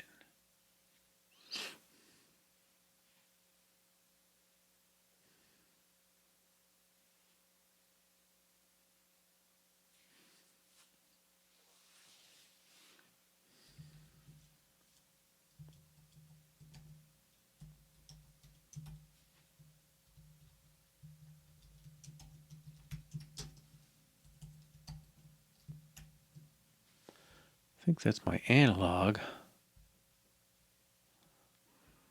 View model equals init wrap value of view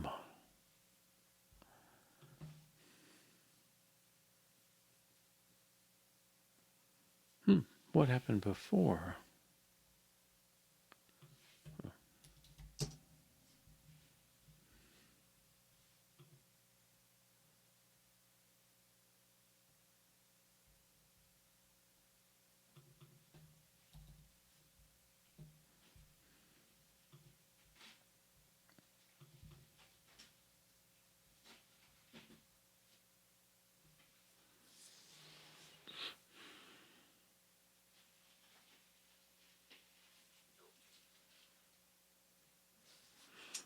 Yeah, so the state style objects have a wrapper. Is that state there? No, they use state object. Okay. When you create this object, the view model name is a get only property for the contents of it. The state itself is in this shadow variable, I think of it as, the underscore one, and that can take the value.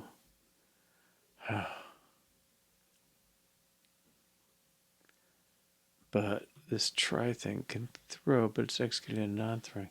But I don't know how it worked before. Oh, it says throws. Oh, init doesn't know how to handle it. Okay, let's back up. Okay, so let's let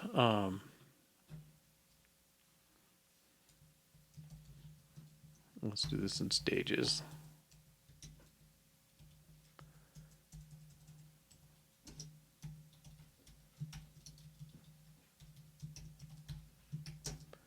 The wrap value is opened model. Let's make this opened model.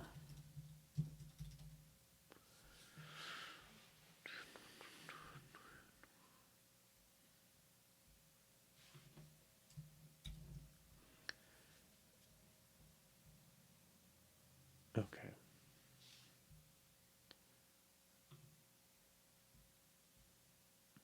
I think so. Where am I? Open database. Yeah. So in here, what I'm doing is I do the try. If it throws, it's fine. but I try and create a new model, and then I update the model, and then I open the database against that model. Passing it in when I assign it.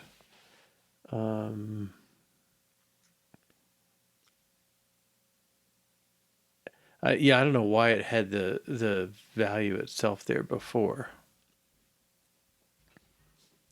Did I hit run? Yeah, come on.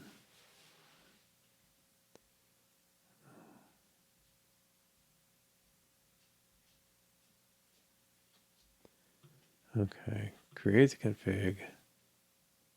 Oh. Data object without being installed on a view.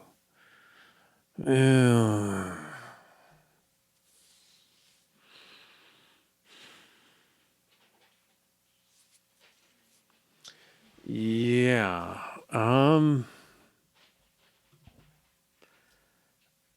Assigned data object outside of view.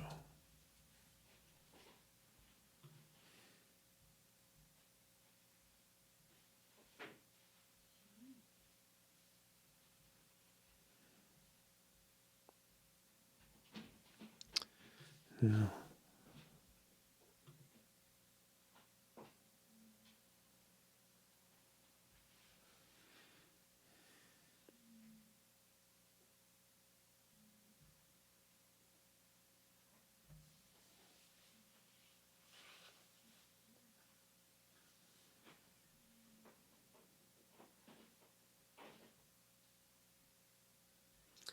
I really don't want to be on a view though.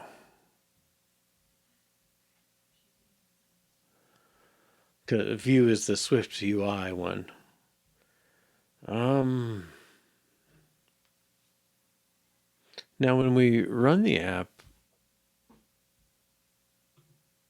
we have the app itself. No. No. Somewhere there's a main.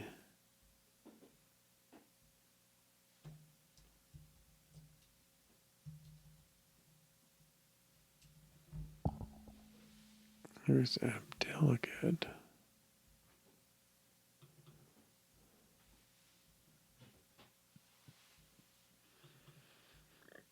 Excuse me.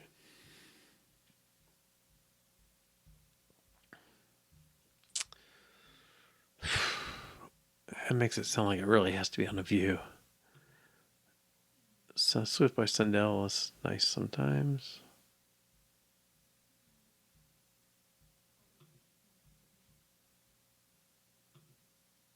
Within Swift UI, no, that's not gonna help.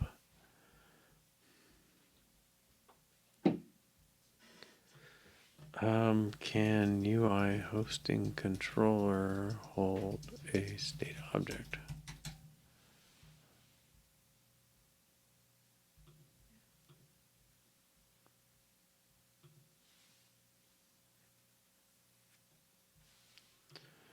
Okay, turn text field, page view.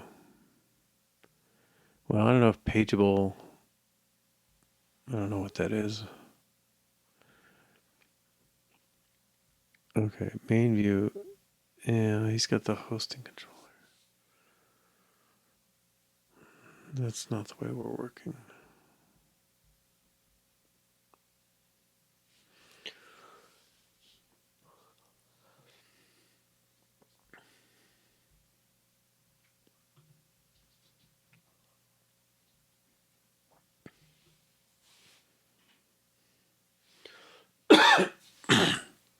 Excuse me.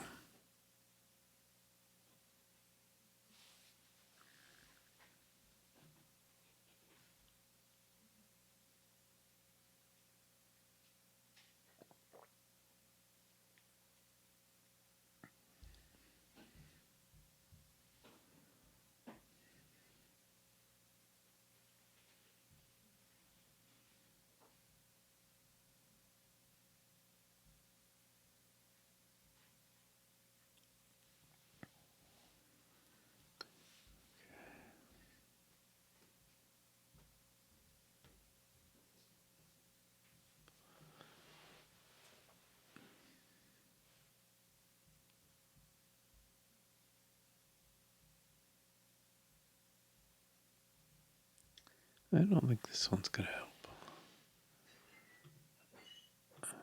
That one we already saw. That one we already saw.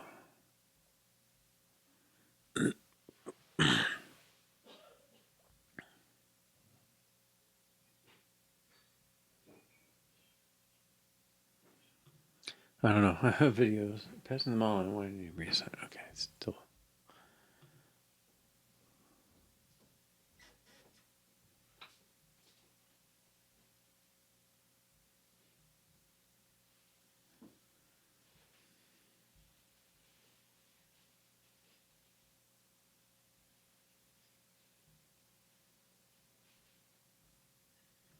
How to get data from SwiftUI to other parts of your UIKit app. That sounds promising.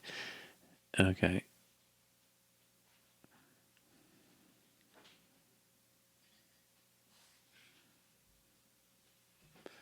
You want to populate this with data that is still owned by your existing model layer.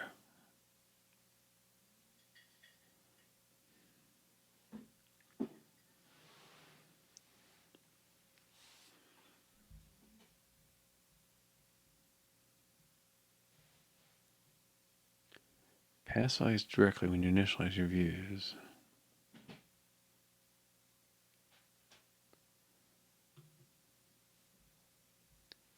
Do I get... Okay.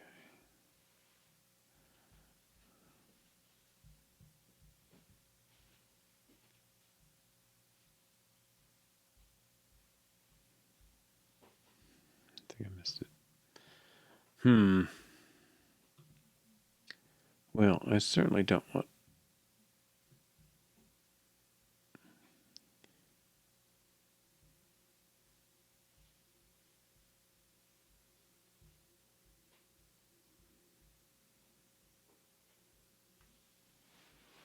Observed object, okay. Make it conform to the observable object protocol. Store the model as an observed object, yes.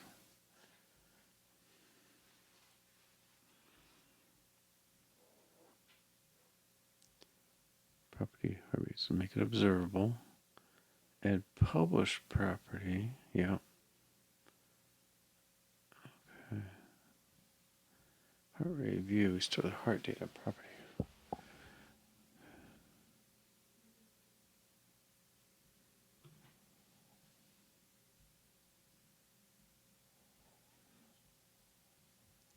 Hosting controller.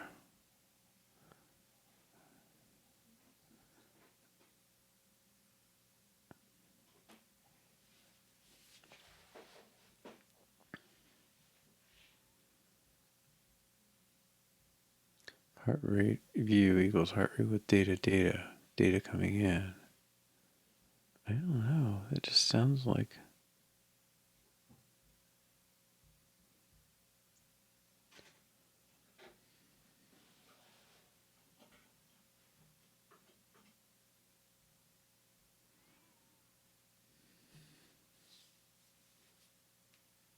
Stores the heart data observable object. I don't know. This feels like it's useful, but I can't do it in 2 seconds. Some state in the controller forces Swift code to re-render. Yeah, I think that may be something like that going on. State object was moved out of the Swift UI. Yeah, so Swift UI. So what I was hoping was the Swift UI side would have an observed object, which means somebody else has to actually own the creation of that object. But that seemed okay in our code. Let's get back there. Okay, because the database view, it seemed to me that could be passed in this object as well. So we mark it observed object, meaning it's receiving it from somewhere. Normally there would be another view, a parent view would have an at state object to represent the declaration of it, and then somehow get it passed into the observed object in a child view. But we want that state object in our controller side, or I don't know, maybe there's somewhere else it should be. Yeah, so they're saying because I put a state object on the object, it's not in a view, so it's kind of outside the view management system. But yeah, state object was moved out. Swift view, I can't have state. Yeah, I can't have that state. It can't own the state. I mean, really, I want that state to get out to the open database thing, right? So so I'm not quite sure. Has view, you know, I'd love a little more space on the transcript and a little less on every little ad they want here. Well,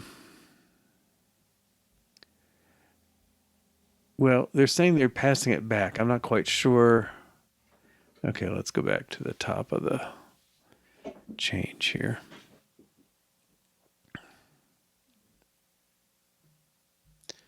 Handle data to Swift UIs to pass values directly when you initialize your views. That's what I try to do. You're passing in raw data. You are responsible for updating the UI hosting controller when that data changes. Here's heart rate view. It has a property, displays it. We embed a hosting controller inside a view controller. Yes. We have a view controller somewhere. We save a reference to the hosting controller so we can update its root view later.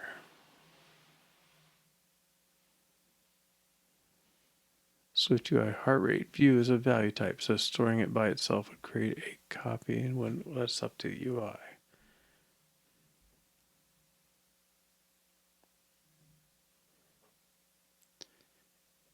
New heart rate view using the latest value. Assign that view as the root view. UI kit to Swift UI. But let's go through the other.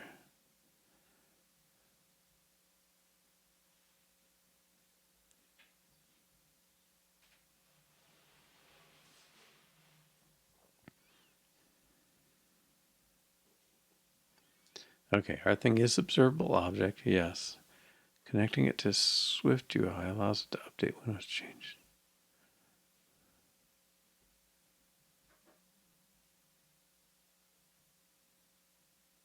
Right.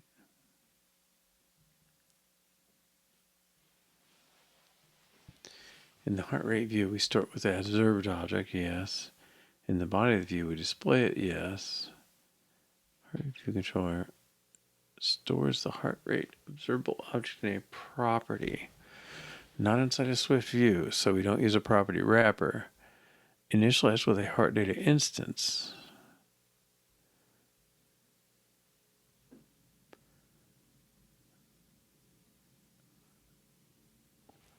Because this is published on observable object, heart rate view is automatically there. We need.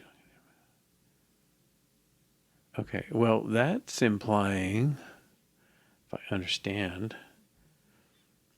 that I in fact don't want this to be at state object.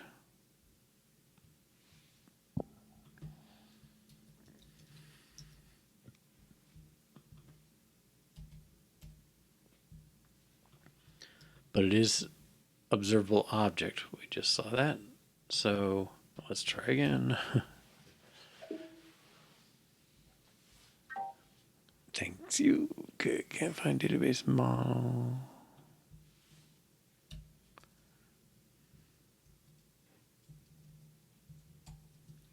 So we don't need this property wrapper stuff. Whether that's going to work, I don't know.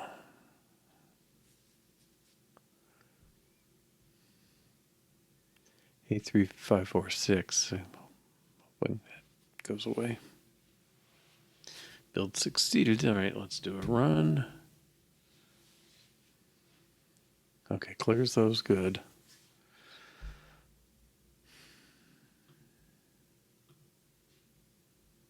All right, so when I exit this screen, that should take my class 5 columns and send open data. Hey! Okay, and we're not getting purple. More to the point, Well, that makes me happy we got this far today. Okay.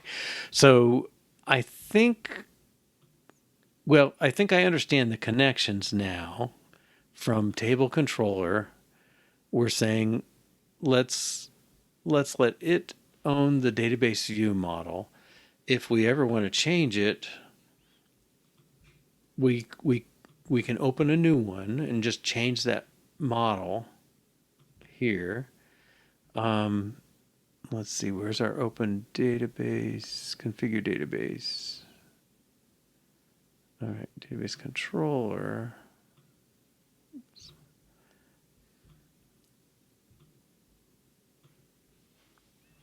Since we're passing database view model in, then that's owned by the table controller. So his root view gets a new one with whatever it is, and then open database at the end, which actually loads it up. Okay. I think we're there. All right. So what we did, well, let's run some tests first.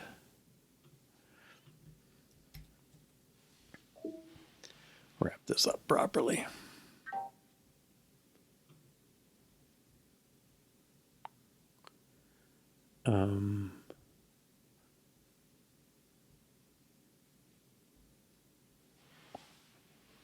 Database.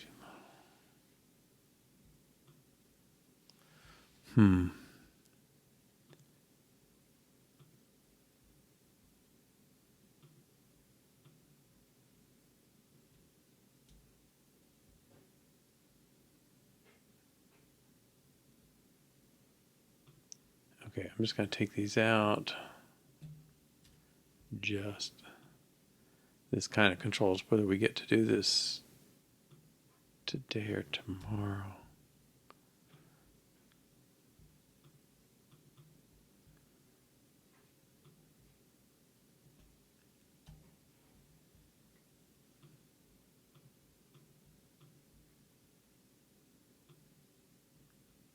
No, that one looks suspicious. All right, let's see these tests.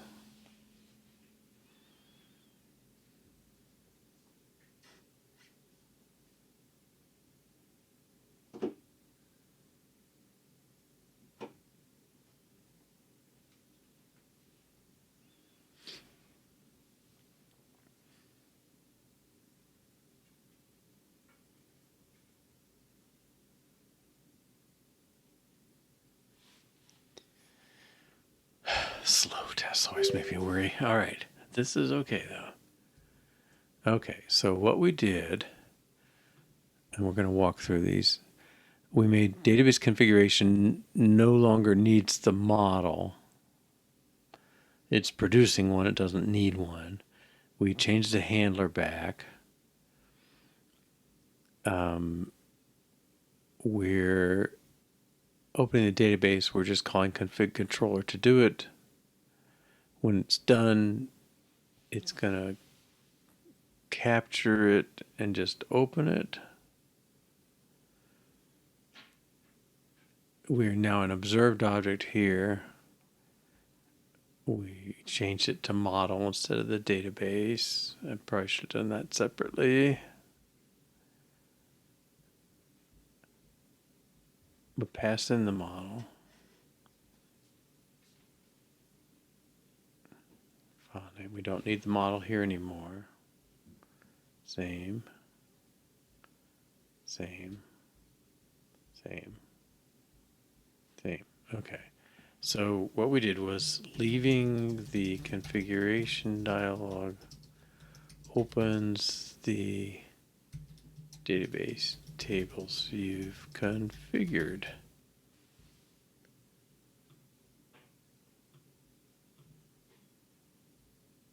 All right, I am so happy. All right, so that is a good accomplishment. It doesn't help us on our new view yet, but I think it sets us up that if you can specify that stuff in the new view, you can specify it as you need to, so we can create that configuration and be able to open it. But I think we're making progress. That was a little unexpected, but I'll take it. Okay, so next time is tomorrow, 2 to 4:30. Similar just sits there. It's a daemon that should fix that. Okay, I'll have to look for that. Anyway, 2 to 4:30 p.m. Eastern Time tomorrow, or 7 to 9:30 p.m. And we will again pick up on, we'll move towards making our new table configuration control things. So we'll go from there. Thanks for joining. Mudshark666, thanks for your comments especially, and have a good evening. Take care.